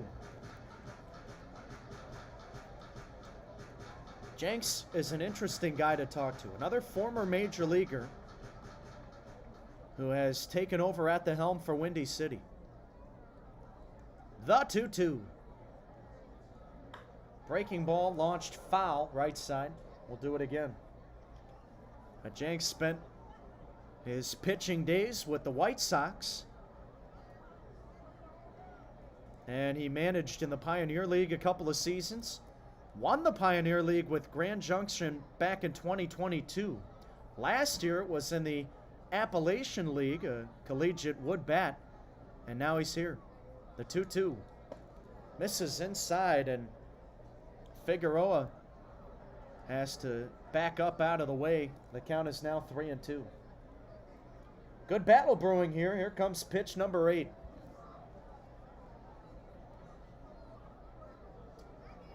Sounds like Jenks is planning to come back next season. The 3-2 runner goes. This is lined back to the screen. Another payoff pitch coming. And I think that'll be good for Windy City just to have the same guy managing again. It seemed like they were becoming the Cleveland Browns of baseball, having new guys at the forefront of the organization every single year.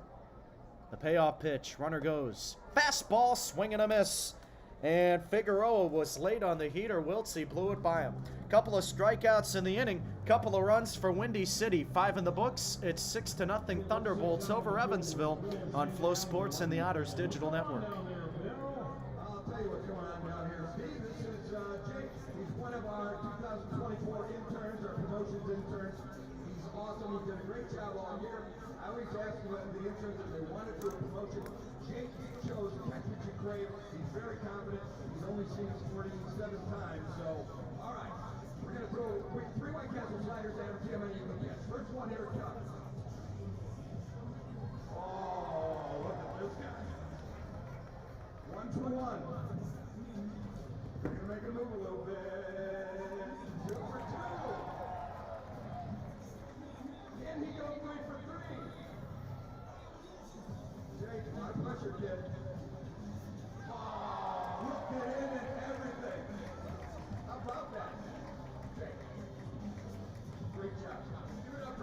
run. He's a great kid. Awesome infield. We're lucky to have had him. All right, Terry B. I'm sorry, you're not Terry B. You're Steve. Steve, back to you. Bill. Fans, White Castle is the proud sponsor of all ThunderBolts Wrestling Nights 2024. Fans will be handing out White Castle coupons good for a buy one get one free combo meal as you exit the ballpark. Stop by at any of the 66 Chicagoland White Castles and get your second combo meal for free. White Castle, follow your trade. Sands Hall replays in the 6th inning are brought to you by OSF Healthcare, Little Company of Berry Medical Center. You'll always hit a healthcare home run with OSF Healthcare, Little Company of Berry Medical Center. Visit osfhealthcare.org to learn more. Top of the 6th inning for Evansville. It's Paven Parks leading it off. He is facing Rudy Gomez, the starter, back out there. The right-hander sets and deals from the stretch. First pitch at the knees, taken for a strike. And the count is 0-1. Windy City 6, Evansville 1. Evansville nothing. Evansville searching for their first run, however. And the pitch. On the outside, Black taken for strike 2. Parks calling for time. Asking home plate umpire Tyler Melhop how much more outside could that be. The pitch. And it misses away. That came out horribly wrong. Not in a bad way, but Parks was just saying, is that as far as it goes, or does he have more? Do I have to protect more of the plate? The 1-2. On the outside corner, and Parks down looking, didn't like it. Bending over after the call backward.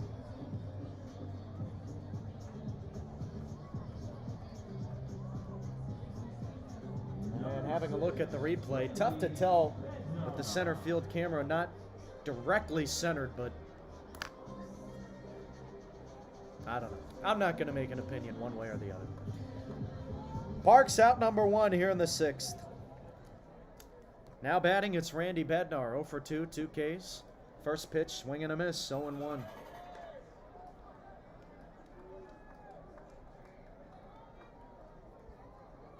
Six to nothing, Windy City. They have scattered their runs across the scoreboard tonight. The pitch.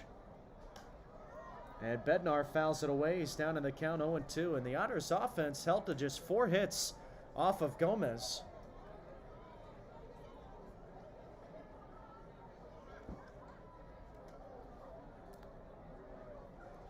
He sets, and the 0-2 to Bednar. Another swing back to the screen. Again, an 0-2 coming. Hey, we want to give you all a shout out, the fans who have done such a phenomenal job this year of keeping up on our Otters digital network and our Flow Sports stream. Final game of the year here tonight, the 0-2. Bednar grounds 1 to third. Charging in, it's Sanchez. He will make the running throw to first. And there are 2 outs.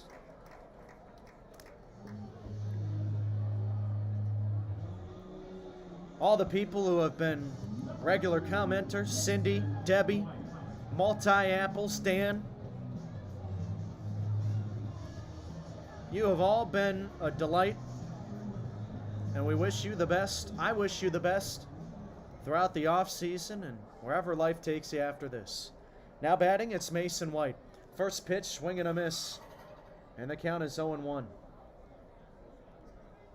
White 2 for 2, a double and a single. Now, you guys have all brought great energy. The 0-1. Fastball touches the outside corner, 0-2.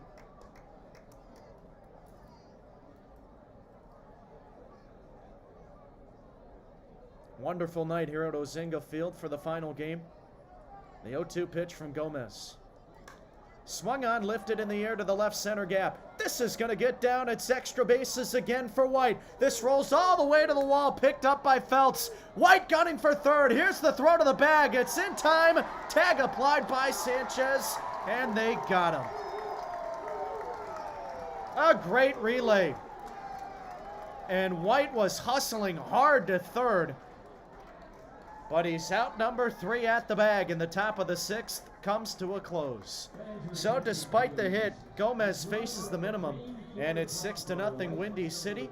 We'll take it to the home half of the frame on Flow Sports and the Otters Digital Network. We'll visit Delta Sonic once again. Green Ford Bronco, license number BPC 26.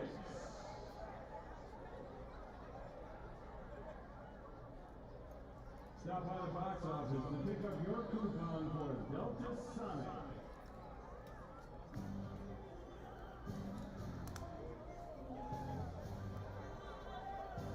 To the rest of you, hey, pucker up. It's time for the Kiss Cam, also presented by Delta Sonic.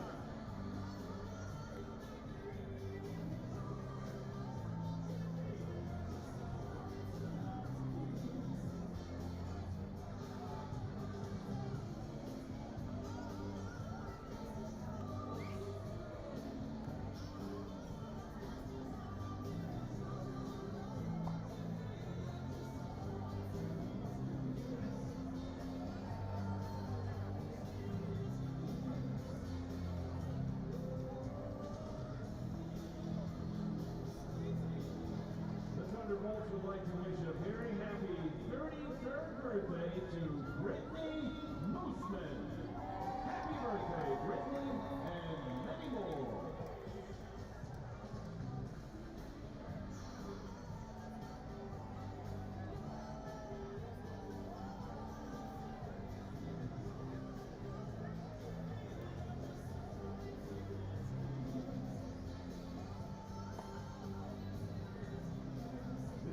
Bullpen is brought to you by JulieBeforeYouDig.com. Every project, every time, JulieBeforeYouDig.com. Now pitching for the Otters, number 46. Right-hander Griff Hughes. Left-hander Griff Hughes. Leading off the bottom of the 6th inning for the ThunderBolts, number 2, Michael Seegers. Southpaw Griff Hughes on the mound for Evansville here in the bottom of the 6th. His first pitch to Michael Seegers misses outside, and the count is 1-0. Hughes on the third base side of the mound winds and fires the pitch on the inside corner, taken for a strike.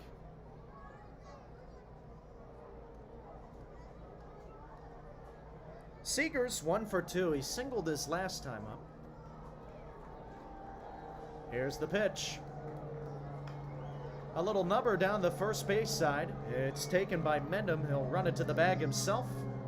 And Seegers is out number 1. 6-0 Windy City. And the day is over for Ryan Wiltsey. Worked in 2 innings, giving up 2 runs. Wiltsey allowed a pair of hits with a walk and 3 strikeouts. Casey Delgado, the starter tonight, going 3 innings, giving up 4 runs on 7 hits. Now the lineup turns over. It's Cam Feltz, switch hitter, bats right-handed now. First pitch from Hughes misses downstairs and out, and the count is 1-0.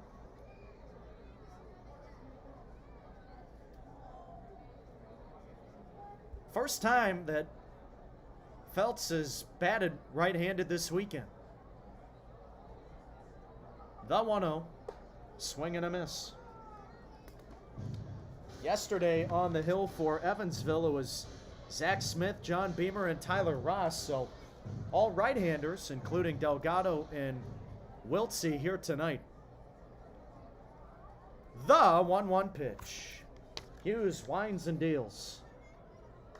And it's hit back to the screen, foul. Count moves to a ball and 2 strikes.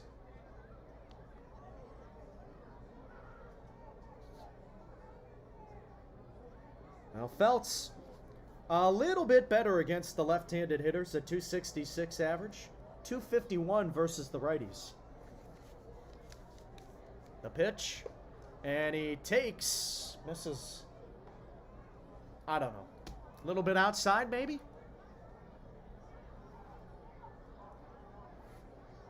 Close pitch from Hughes. He's back into the motion, and his next delivery home.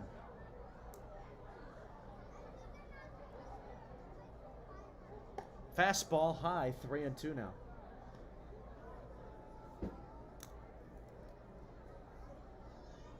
Feltz 1 for 2, singled and scored in the first. Laid down a sac bunt his last time up. The payoff pitch.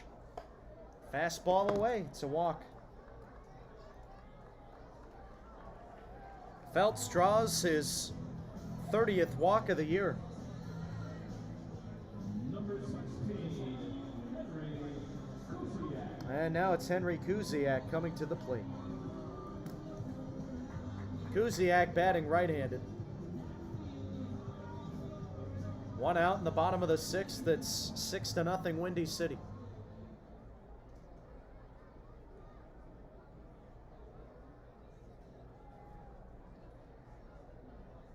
First pitch on the way. Here it is. Kusiak takes inside. Count is 1-0. Kusiak, a Missouri Southern product, graduated this spring. First year of pro ball this year. The 1-0. He fouls it away to the right side, out of play. Kusiak in his final year over at Missouri Southern in the MIAA conference had a terrific season. He was an All-American as a senior, second team on the infield, and a Gold Glover. The 1-1. He rips one to left field, base hit. Rounding second, heading, nope, stopping there. Feltz put on the brakes at the last second. And Kusiak has his second hit tonight.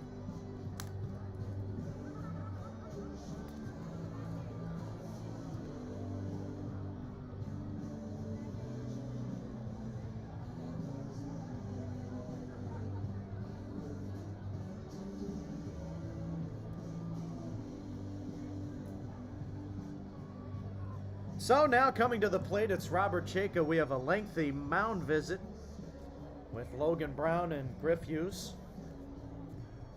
Hughes, a four-seamer, slider, changeup, and a splitter in his arsenal, 4 pitches.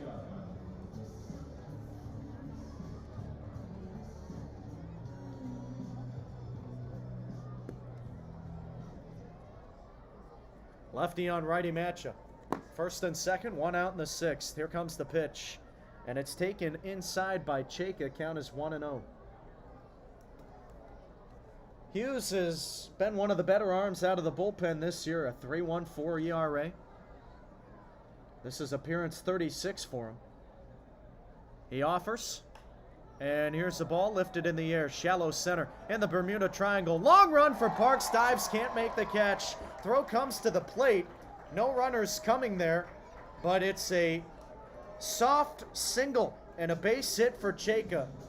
That's a tough one to give up if you're Griff Hughes, because that only went about 50 feet into the outfield, and Parks tried to make the over-the-head sliding catch in center. Couldn't come up with it. Zinn couldn't get there, neither could DiGiacomo, and again, that's a Texas leaguer single. Bases loaded, 1 out. Here's Emmanuel Sanchez. Swings and misses at the first pitch. Count is 0-1.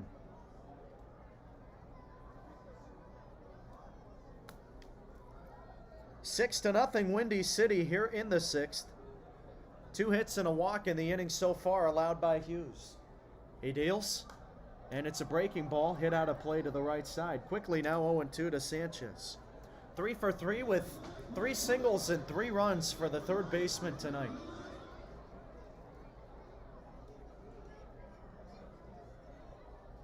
A good number in the crowd again here at Ozinga Field. Hughes in the windup, pitches. Fastball called strike 3 on the inside corner. And Sanchez didn't like the call, but he will leisurely walk back to the dugout with the bat dragging behind him. Number 25, Tyler Sandoval. That's a big out number one. Rather, out number two.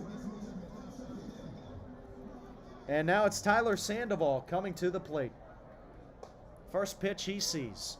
In there, a called strike from Hughes. It's 0-1. Hughes, not a guy to dilly-dally up there.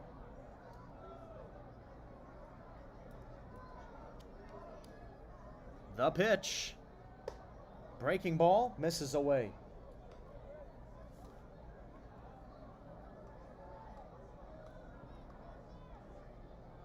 Lefty on righty matchup.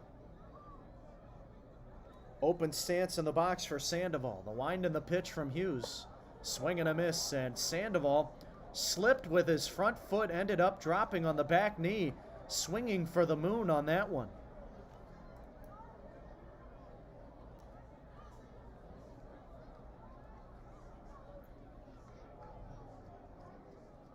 Big at-bat here, the 1-2. Swung on and missed. A huge strikeout for Hughes.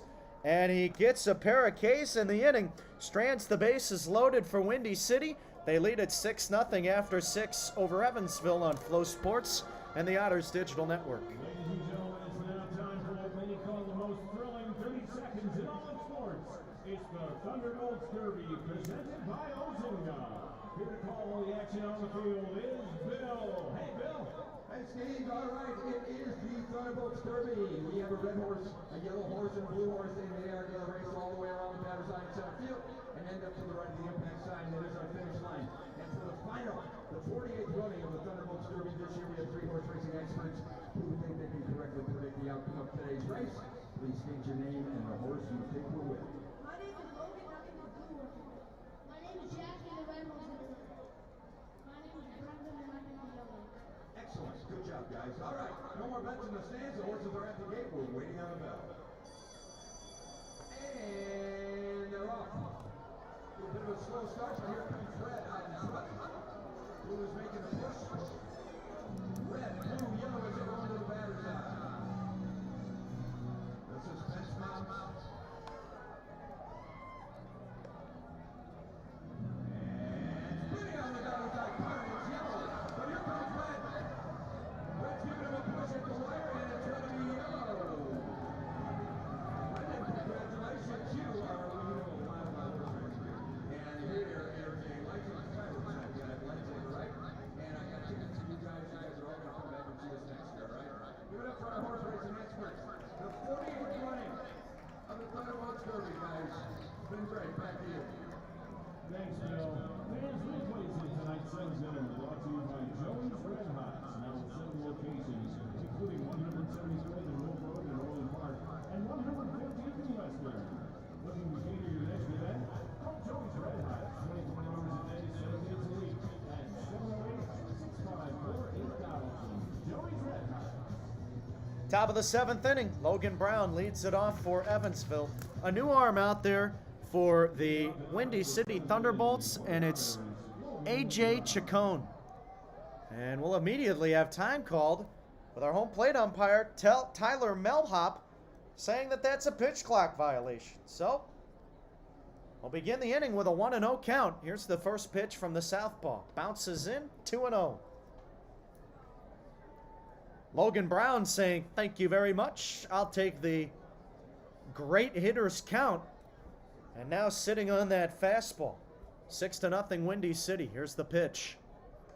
And the Evansville catcher takes low. Make it a 3-0 count. Rudy Gomez's day is over. Chacon deals. Bounces in again. Not even close. That was a 56-footer.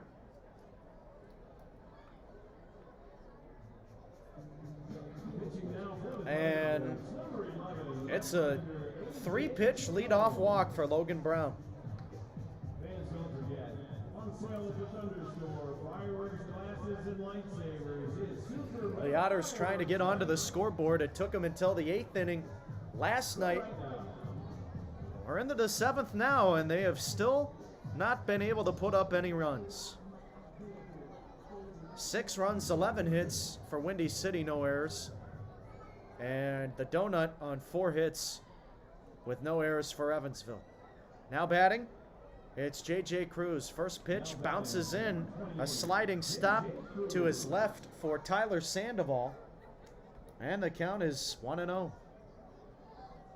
A horrific start for Chacon out of the bullpen, trying to figure out that command. And the 1-0. Looked at down the middle for a strike, and that's his first of the night. Gomez, 6 scoreless innings, another strong performance out of the starting role for Windy City this series. Gave up 5 hits, struck out 8, and walked 2. The pitch, and Cruz takes outside and low. Make it 2-1 now. Yesterday it was Kevin Buddy Pindell to pitch in a 7-inning scoreless start. Here comes the next offering, and Cruz swings and misses. And Pindell yesterday struck out 9. So out of the starting pitching efforts from Pindell and Gomez, they have combined for 17 Ks. Chacon sets and deals. And it misses downstairs and away. The count is now full.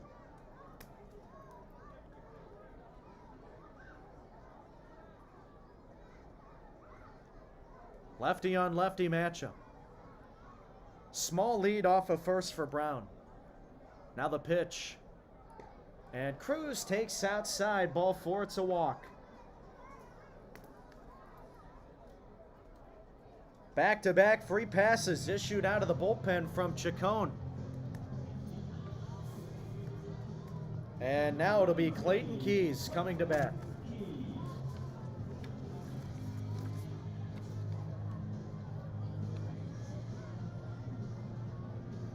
Chacon signed on June 21st for Windy City. The pitch. And it's taken for a strike by Keys, 0-1. Didn't allow a run through his first 2 appearances. The left-hander sets. And now he deals. This is hit foul to the right side, hooking out of play. Bounces on top of one of the roofs, holding up one of the seating areas, bounces back into fair territory, and picked up by the right fielder, J.J. Figueroa. 0-2 the count. Chacon pitched in the SAC conference with Mars Hill in 2022. The pitch. And it's taken on the inside corner, called strike 3.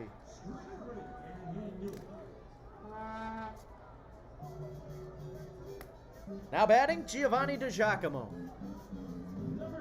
Well, Chacon has not pitched since his collegiate tenure back in 22.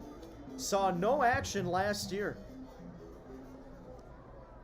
Lefty on lefty matchup. Here comes the first pitch. DiGiacomo takes a breaking ball for a strike. It's 0-1.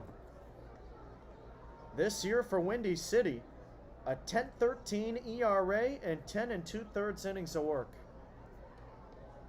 Chacon deals. Bouncing ball, not even close. And by the time Sandoval ended up blocking that, he was almost outside the right-handed batter's box.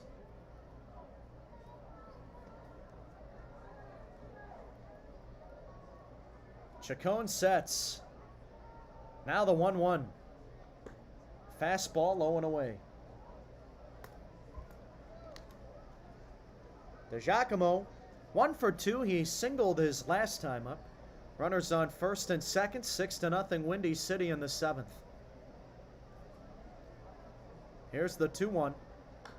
And Giovanni taps it back to the Otters' first base dugout foul. It's now 2-2. DiGiacomo, coming from the Pioneer League, had a good tenure with Missoula before being picked up by Andy. Entered tonight with a .280 batting mark. And the Otters center fielder watches the next pitch, a breaking ball high, and the count is 3-2.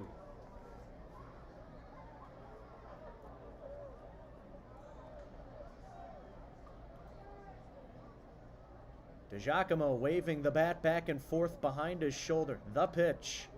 Swing and a miss, and he strikes out. 2 gone in the 7th. Runners still on first and second, and after the back-to-back leadoff walks allowed by Chacon, he has gotten back-to-back strikeouts, one looking, one swinging. And now the lineup turns over. Here comes David Mendham. Mendham, a 1-for-5 night yesterday, hitless tonight, 0-for-2 with a walk. First pitch, breaking ball, misses downstairs and out, blocked by Sandoval, and the count is 1-0. Outfield medium deep, wind blowing directly out toward right. The 1-0. Fastball outside black, a strike, and the count is 1-1 to the lefty.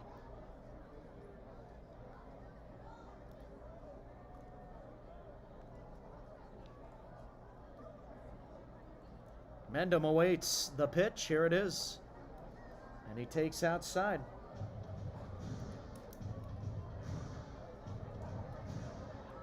Mendham will finish this year batting above 300, and that's a big marker for him.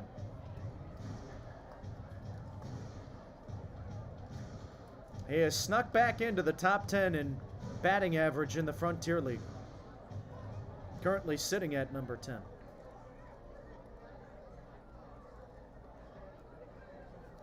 Here's the 2-1 delivery. Breaking ball taken for a strike.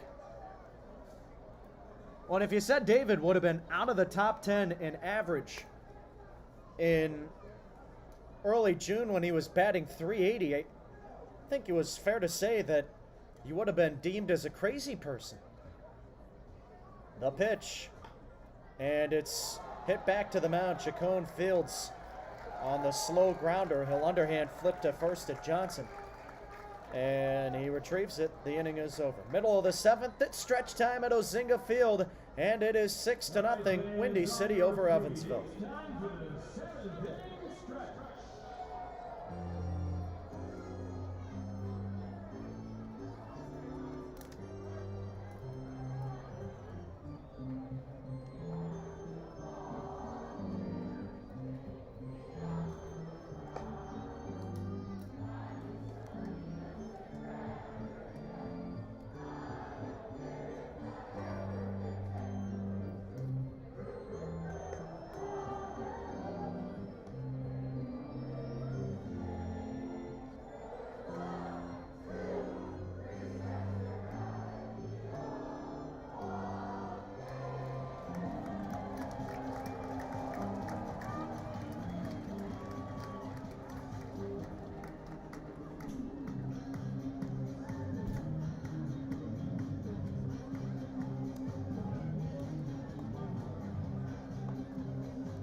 Alex Valdez on the mound now for Evansville here in the bottom of the 7th inning, in his first pitch to the first baseman, Joe Johnson, in for a strike.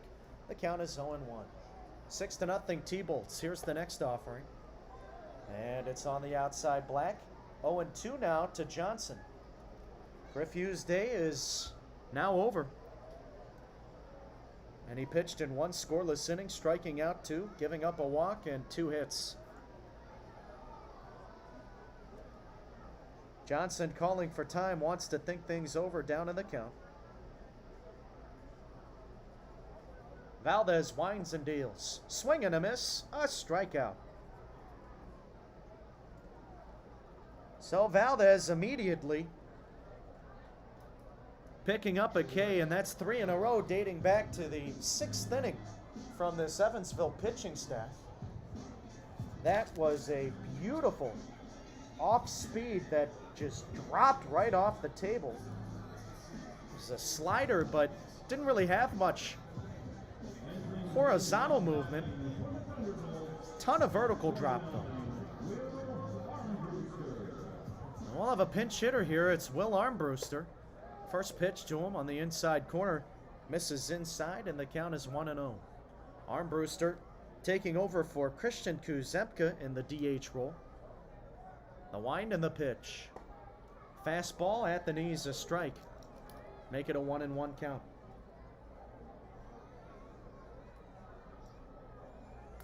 Valdez into the motion, and his next pitch misses outside, 2-1. Valdez to go along with that slider, also a 4-seamer and a 2-seamer. Here's the 2-1. There's that slider right on the inside corner, found the front door. And it's 2-2 now to Armbruster. Valdez motions, and the pitch misses low. Alex working quickly up there, not wasting much time in between pitches. Already back into the motion, here's the payoff. Swing and a miss, another strikeout. Back to back out of the pen for Valdez. And he's got out number 2 here in the 7th.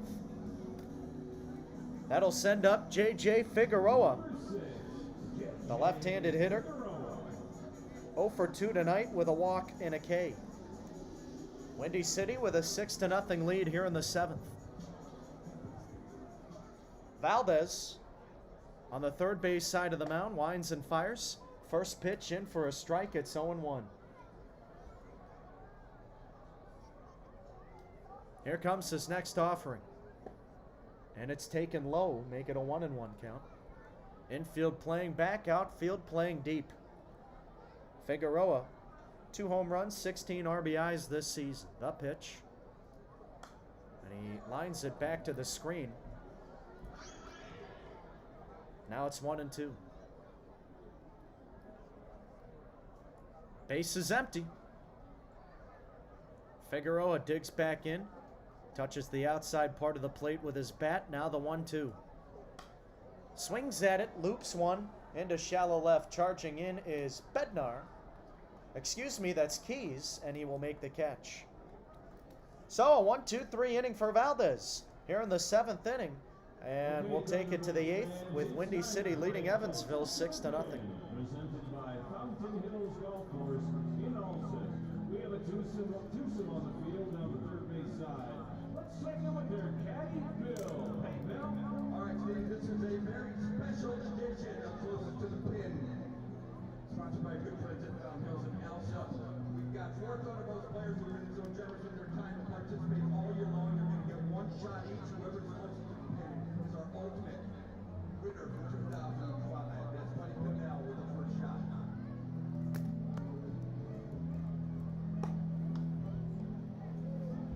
24, championship on the line. Michael Parker, 56-degree wedge in his hand. Ooh, that's pretty good. Get down. It gets deep. All right, Will Armbruster. Let's see what happens next. Here's his shot. 1 shot each, folks. 56-degree wedge. Little knockdown there. Let's see if that's going to run.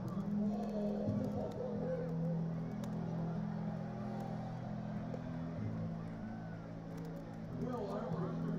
John, good luck on beating that. John McLaughlin, another one of our fine starting pitchers. Oh. Boy, the champions are out tonight. Will Armbruster, congratulations. You are the 2024 closest to the pin champion. Wear your green jacket proud there, my friend. All right, folks. That's a wrap.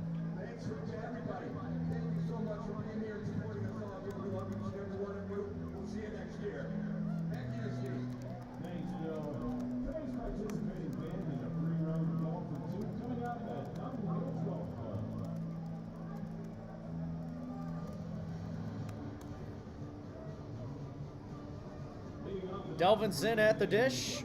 Top of the 8th inning for Evansville. It's 6-0 Windy City. First pitch on the way, and it misses downstairs. The count is 1-0. A new arm out there for the Thunderbolts.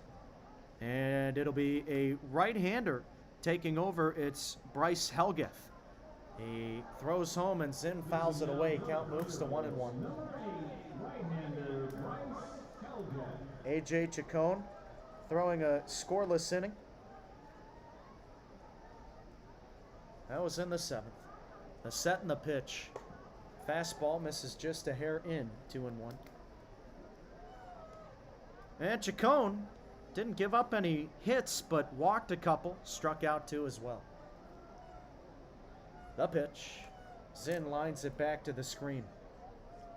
A little off balance with that swing. 2-2 now.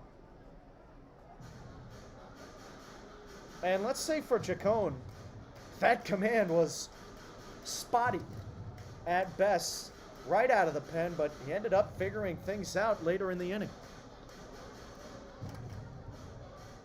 Threw 24 pitches in the frame.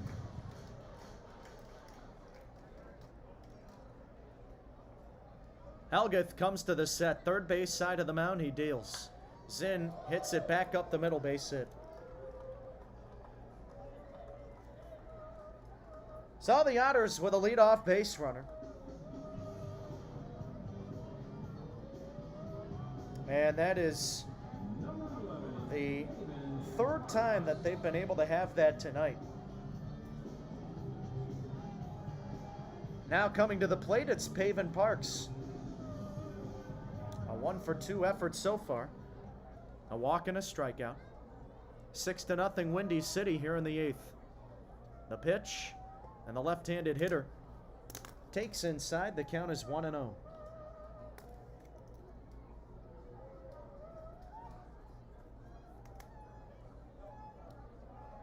Parks readjusting himself. He's got the red armband on the right arm again. The pitch. And it's on the outside corner, taken for a strike. Last time we'll get to call him Superman this year. And he has come through with some big-time hits this season. The 1-1. Pitch misses outside. 2 balls and a strike. I think my favorite memory of Paven this year, baseball-wise, on the field, is when he hit that 2-run walk-off homer against Washington.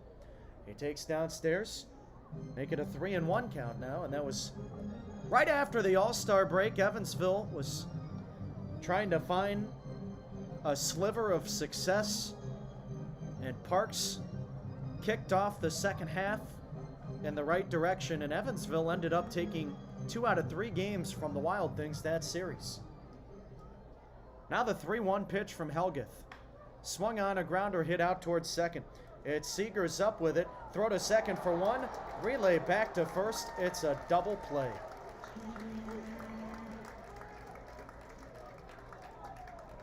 Four, 6-3, twin killing. Zinn out at second, Parks out at first, and the bases are wiped clean. And now coming to bat, it's Randy Bednar.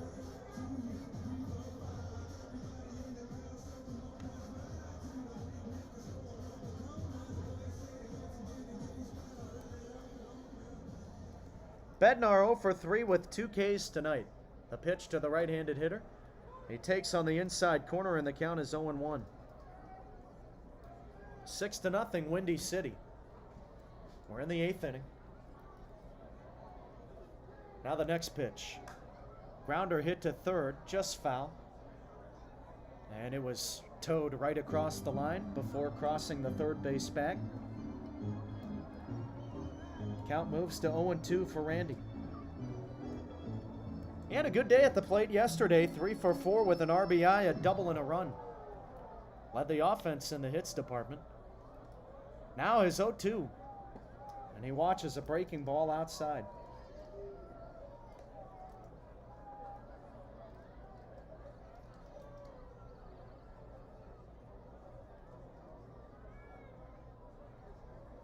Helgeth ready. The pitch. Swung on, popped up in the air. Shallow center. Second baseman Seegers on it, and he will make the catch. A 1-2-3 inning. Well, I should say Helgeth faces the minimum despite the single with the double play. And we'll head to the bottom of the 8th inning. It's 6-0 Windy City over Evansville on Flow Sports and the Otters Digital Network. Old Smoking Moonshine is available for purchase here at Evansville, including their punch cooler on draft. If you enjoy Old Smoky here at the ballpark, you can also have 10 home by picking it up at your local retailer. Old Smoky. And Swaparama is a top sponsor of their 2024 Windy City ThunderBolts. At Swaparama, you'll find great bargains, cool collectibles, food, and fun for everyone. Swaparama now has 3 locations, also Melrose Park and Chicago at 22nd and Ashland. Visit the Swaparama website for information about their markets. Go to swaparama.com. Swaparama, the first name in flea market.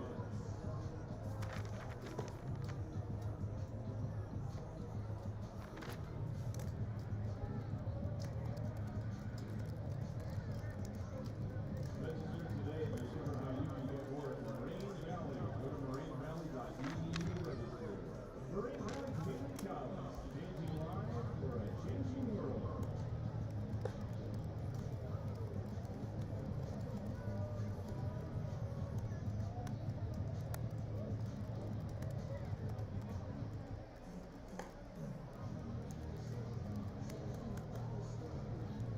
Another pitching change, another call to the bullpen, brought to you by Julie. Think safely and everyone wins. Now pitching for the Otters, number 17, John McAfee. Leading off the bottom of the 8th inning for the ThunderBolts. Number 2, Michael McAveen on to pitch for Evansville here in the bottom of the 8th inning. The right-hander kicks and deals, and the first pitch is at the knees to Michael Seegers, taken for a strike. The count is 0-1. Alex Valdez worked a 1-2-3 in the 7th. 6-0 Windy City over Evansville. A set, McAveen tosses home. Fastball misses away. 2 strikeouts for Valdez tonight. The Otters pitching staff has 9 as a team. The 1-1 coming.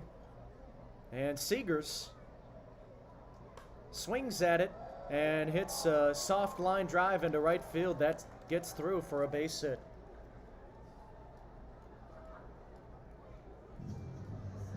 A leadoff base runner allowed by McAveen.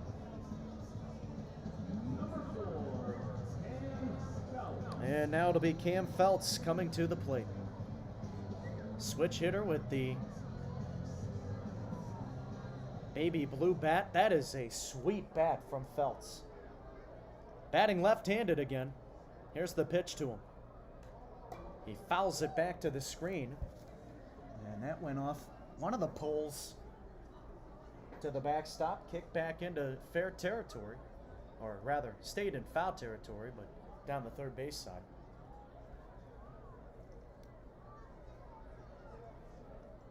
Feltz 1 for 2 tonight. The pitch. And he grounds one foul to the first base side. Feltz toppled over on that swing. And it's quickly 0-2.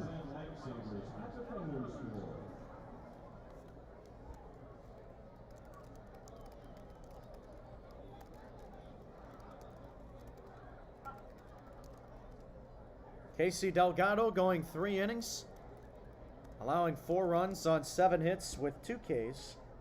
Ryan Wiltsey out of the bullpen, allowing a pair of runs.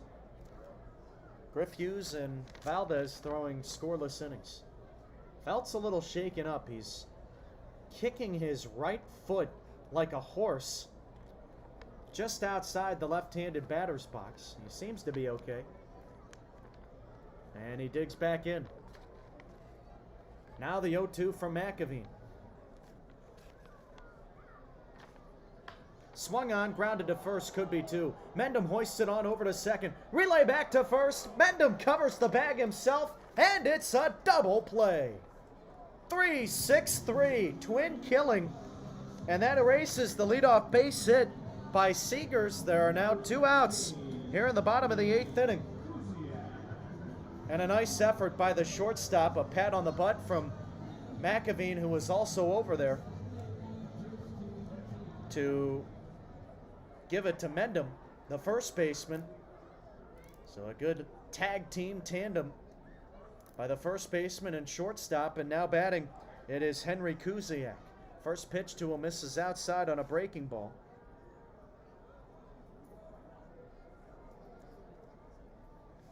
Six to nothing Windy City. Here's the pitch. Fastball, line back to the screen. It's 1-1.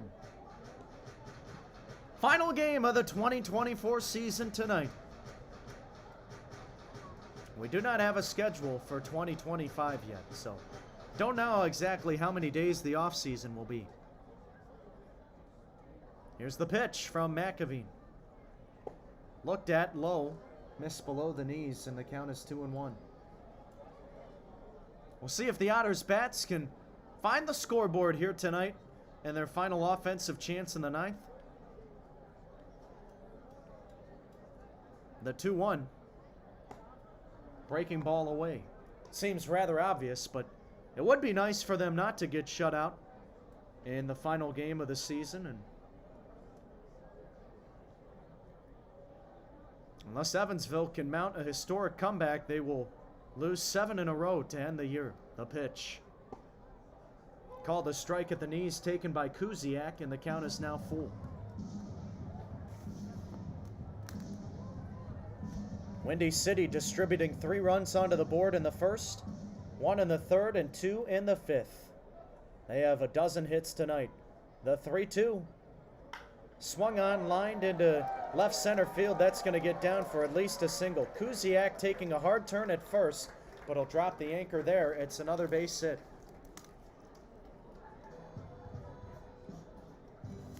So this 8th inning will continue. And now it's Robert Chayka digging in from the right side. McAveen allowing 2 singles here this frame, but the double play ball helped him out. The right-hander sets and deals. McAveen's pitch misses outside, and the count is 1-0.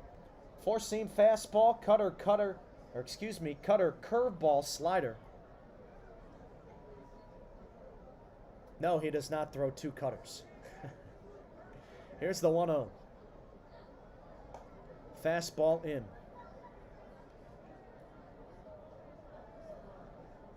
McAveen into his 32nd appearance here tonight. 32 innings of work and a 3.09 ERA. He deals. Fastball low, and it's 3-0.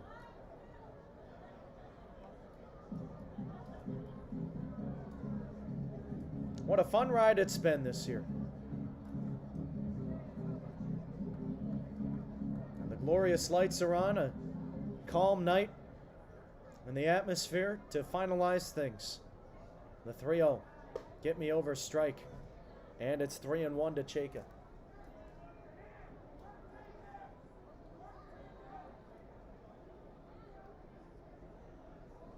McAveen sets. And now the 3-1 pitch. Chayka looks at it for a strike. It's now full.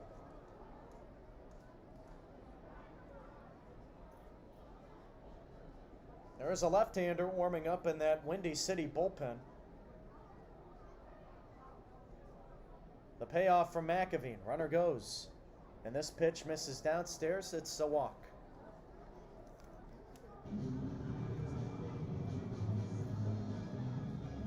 Two on, 2 out here in the bottom of the 8th. 6-0 Windy City over Evansville. And it'll be Emmanuel Sanchez coming to bat.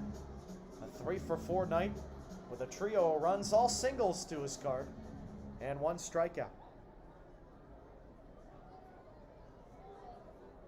Here's the pitch, and Sanchez Lines it back to the screen. It's 0-1. Sanchez with his back foot right on the back line of the batter's box. Even stance at the plate. And the 0-1 from McAveen. Fastball misses inside. The count is a ball and a strike.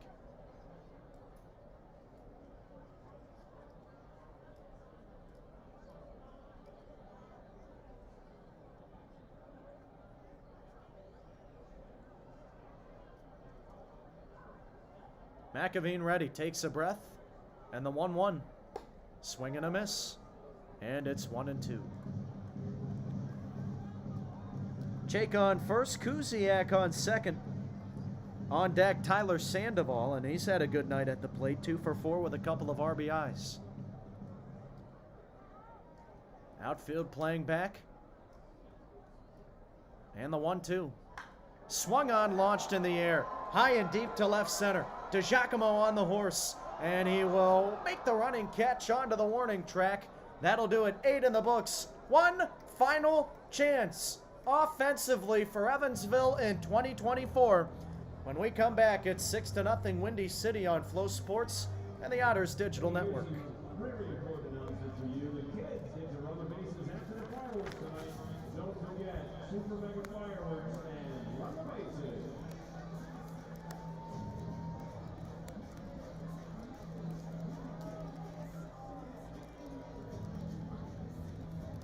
Fans on your way out of Old Field tonight, be sure you get your White Castle coupon. You can hand out from 18 as you exit the ballpark.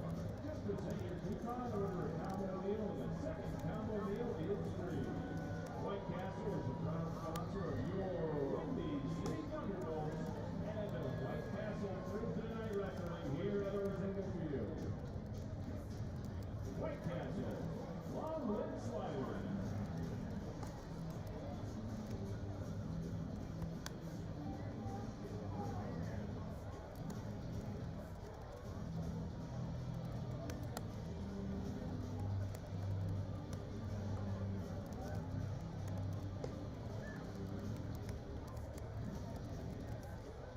Another pitching change, another call to the bullpen, brought to you by Julie.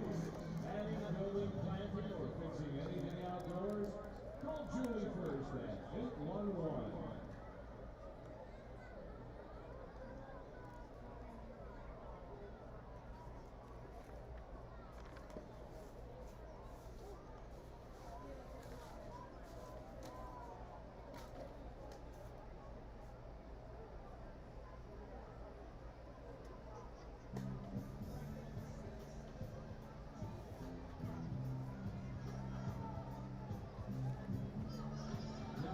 Top of the 9th inning, 6-0 Windy City over Evansville. Mason White leading it off, and it will be White, Logan Brown, and J.J. Cruz all coming to bat to face Jack Mahoney, left-hander, to face the left-handed bat and White. First pitch on the way, breaking ball, swing and a miss, and it's 0-1. 6 hits tonight for the Otters, and White has accumulated half of them. He's got a 3-for-3 game going so far. The pitch, breaking ball, misses a little bit inside. So Mahoney trying to slam the door on Evansville's season. Windy City winning last night 5-3. The 1-1 pitch. And it's tapped foul to the first base side. It's 1-2 to White. And Evansville, unfortunately, a bitter way to end the season. Looking like they will drop 7 games in a row to end the 2024 campaign. Their last win was in the series opener against Gateway in the final series of the 9-game homestand. Next pitch to White is swung on and missed, and he strikes out. So he's out number 1 in the 9th. And now it's Logan Brown coming to bat.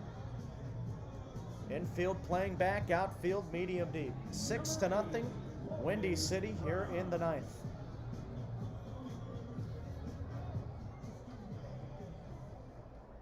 Lefty on lefty matchup. The pitch Breaking ball misses inside, and the count is 1-0.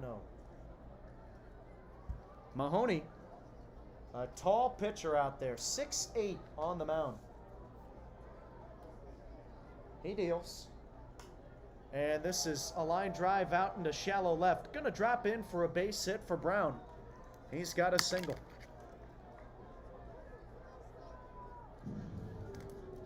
Now to be J.J. Cruz coming to bat. 0 for 2 tonight. Walked his last time up. Cruz was telling me that his decision to transfer to Hope, the best decision he has made in his entire life. Completely changed the trajectory of his baseball career. Bats left-handed, first pitch, swing and a miss, 0-1. Cruz was at Cal State Fullerton for his first 2 years. The first 3 years, actually, the 0-1. Breaking ball inside, and had a really good freshman campaign, but then was cut his sophomore and junior seasons. Really strange, because the way he performed in that freshman season was a starter as a freshman at second base. He swings and misses, 1-2 the count. And the coaches just never gave him another opportunity, but the head coach at Hope recognized him one day while he was at a Little League tournament and said, "Hey, you still need a spot?" Cruz was like, "Yes, sir, I do." A 1-2, and he swings and misses on the strikeout. Evansville down to their final out. But for Cruz, what a great decision for him. Really finding a place that was home for him with Hope, and he, again, is going back there for 2 more years of school, going to get his master's. What a stand-up guy. Here's Clayton Keys. Swings and misses at the first pitch. Runner on first, 2 outs in the ninth. 6-0, Windy City.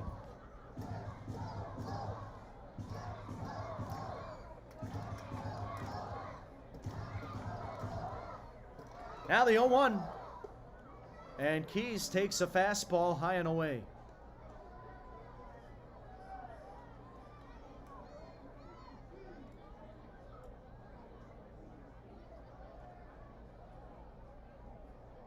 At the set, Mahoney deals. Keys takes a breaking ball outside. Count is 2-1. Last game in the 2024 season. Mahoney deals the 2-1 pitch to Keys. And he fouls it away. Evansville down to its final strike.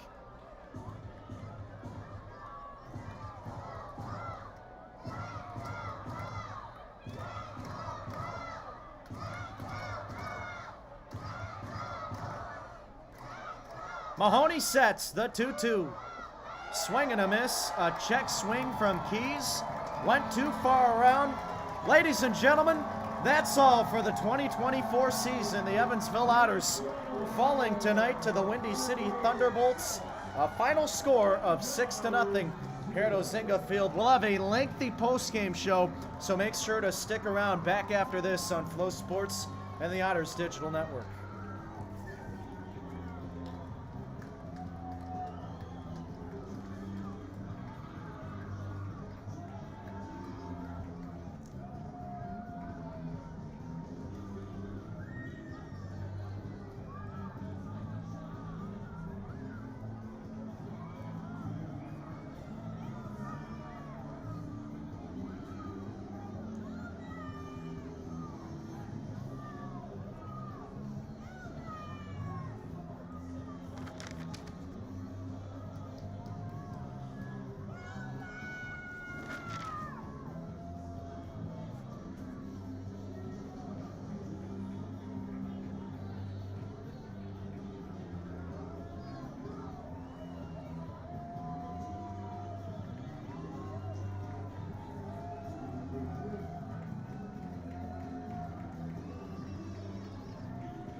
The Evansville Otters wrapping up the 2024 season tonight against the Windy City Thunderbolts, and the Otters, a little bit of a bitter ending to this season, dropping their final 7 games, and they lose tonight by a final score of 6-0, but that is just a small portion of the season when we have a lot to talk about here on Flow Sports and the Otters Digital Network. So hope you're ready for the long journey in this post-game show. Kyle Chandler with you. First and foremost, we'll go through the box score and the recap for tonight's game. Well, it was all Windy City. They opened the scoring with 3 in the first. Cam Feltz led off with a single after advancing from first to third on a wild pitch. Henry Kuziak hit a base hit to left to score him and made it 1-0.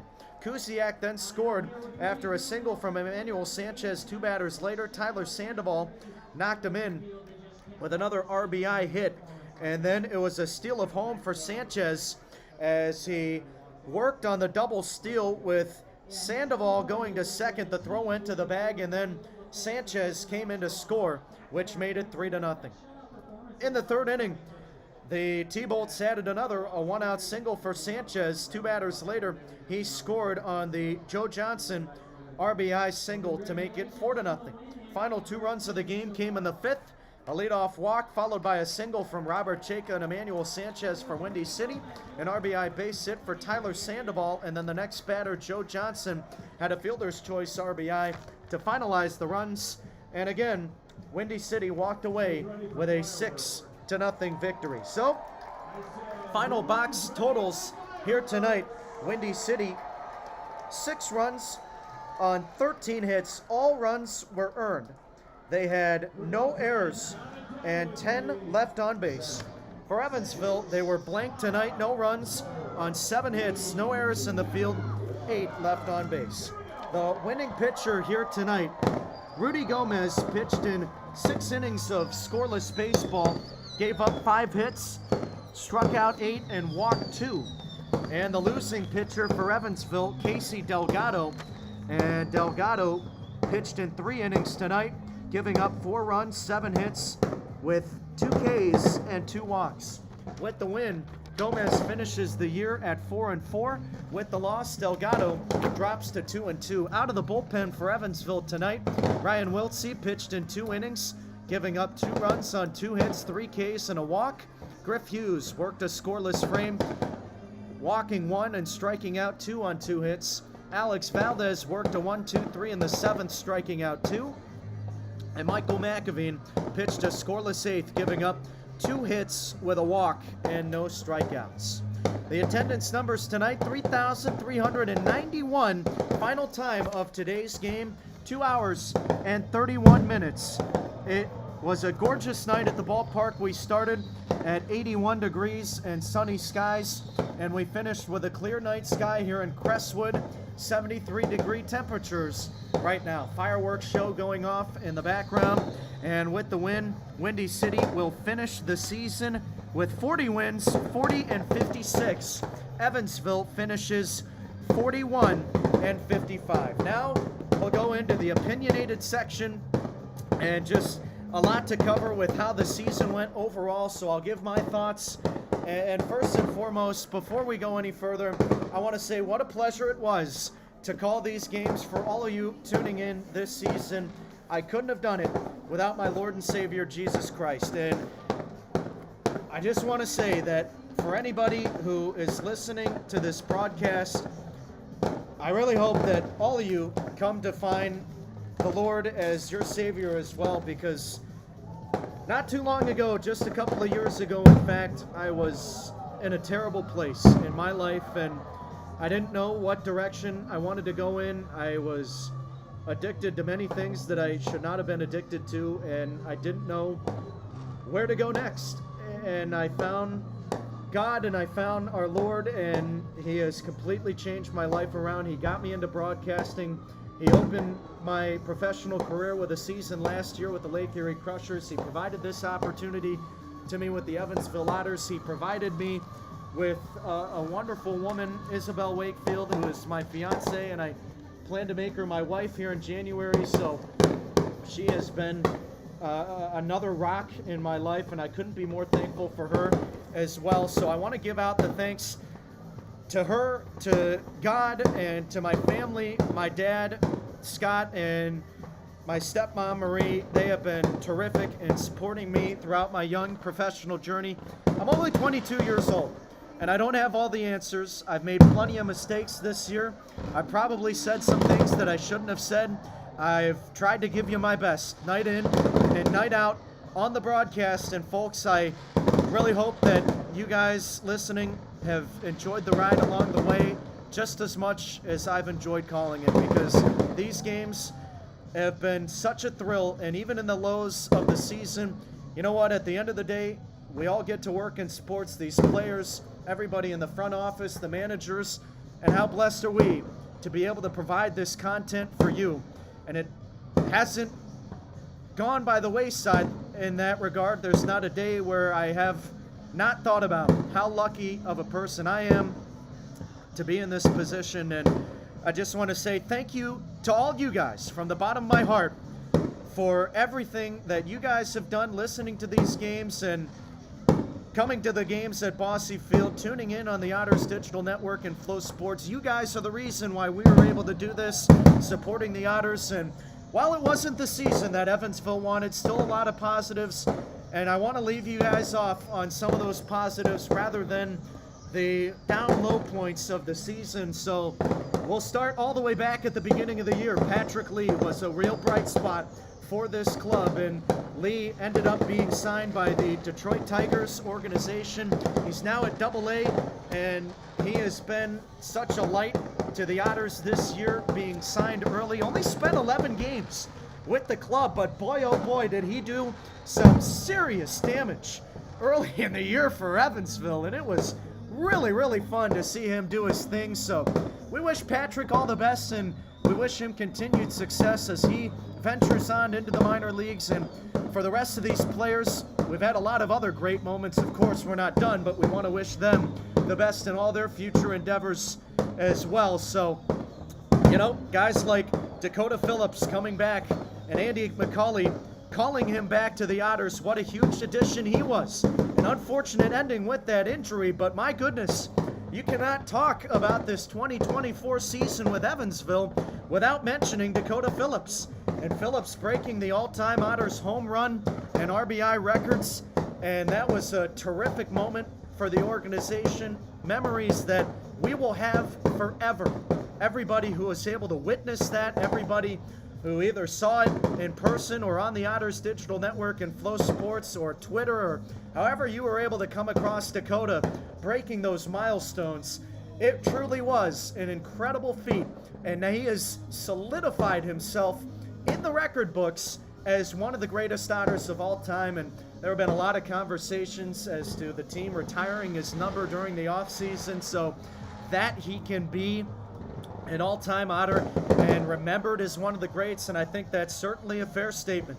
And he is certainly a great player. I don't know if he's coming back. If he is, I'm sure the club will be glad to have him back and stoked to see him again next year. But if not, I hope he enjoys whatever he does next, because he was another pivotal piece in this Otters lineup.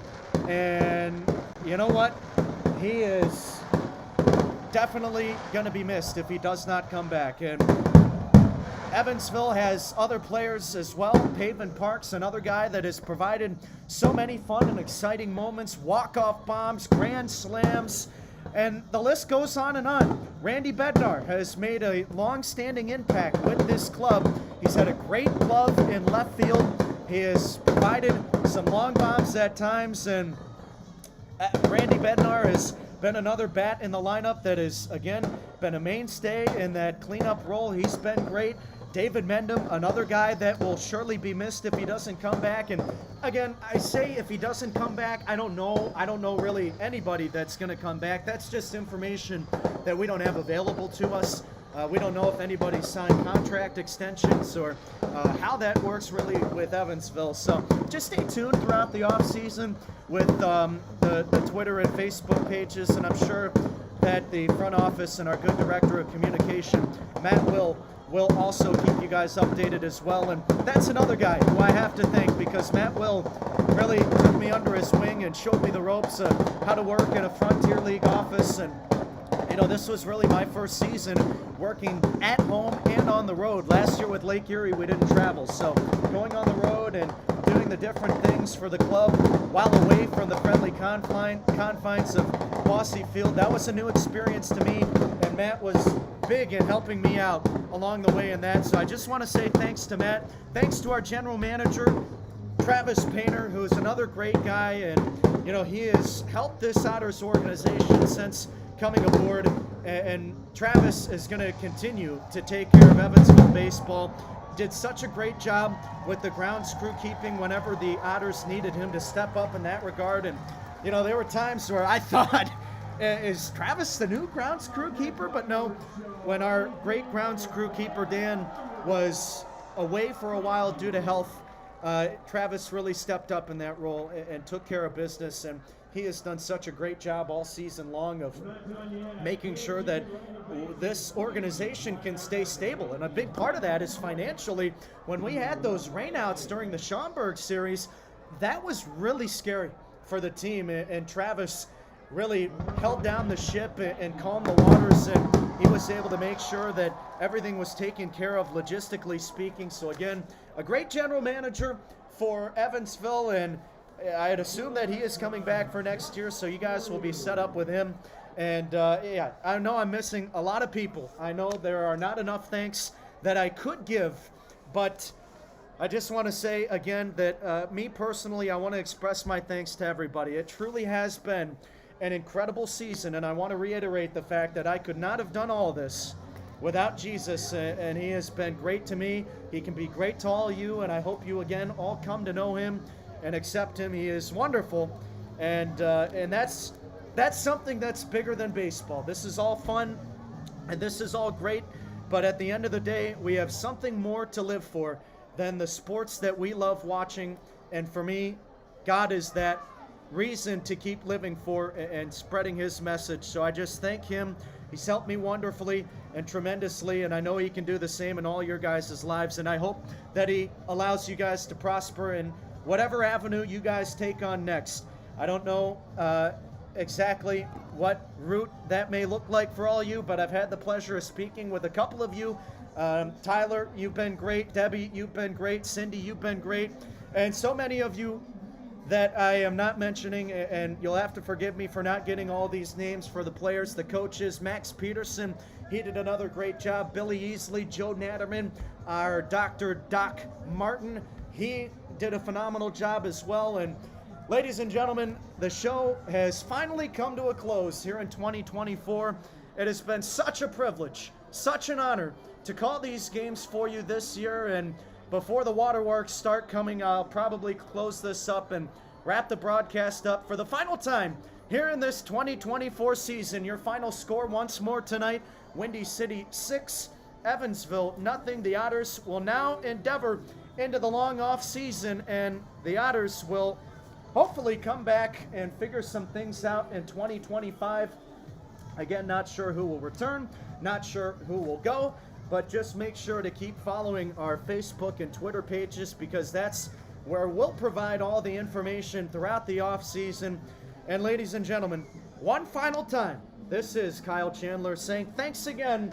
Not sure if I'll be back next year. I know Evansville likes to rotate the broadcasters. The last great broadcaster, Griffin, who did it last year, only stayed for one season. Griffin, a good friend of mine, and we've kept in touch. He's going to the Australian Baseball League here in just about a week, so I wish him all the best, safe travels out there. But he's another great broadcaster that Evansville has had come through the ranks. So again, not sure. I would love to come back if the opportunity presents itself to call more games next season for all you guys, but if that's not a possibility, well, I want to wish you farewell, and I want to wish you the best of luck, and I really, really hope that your future is bright, full of love and enjoyment. This is Kyle Chandler saying God bless everybody. Take care, have a great off season, and so long.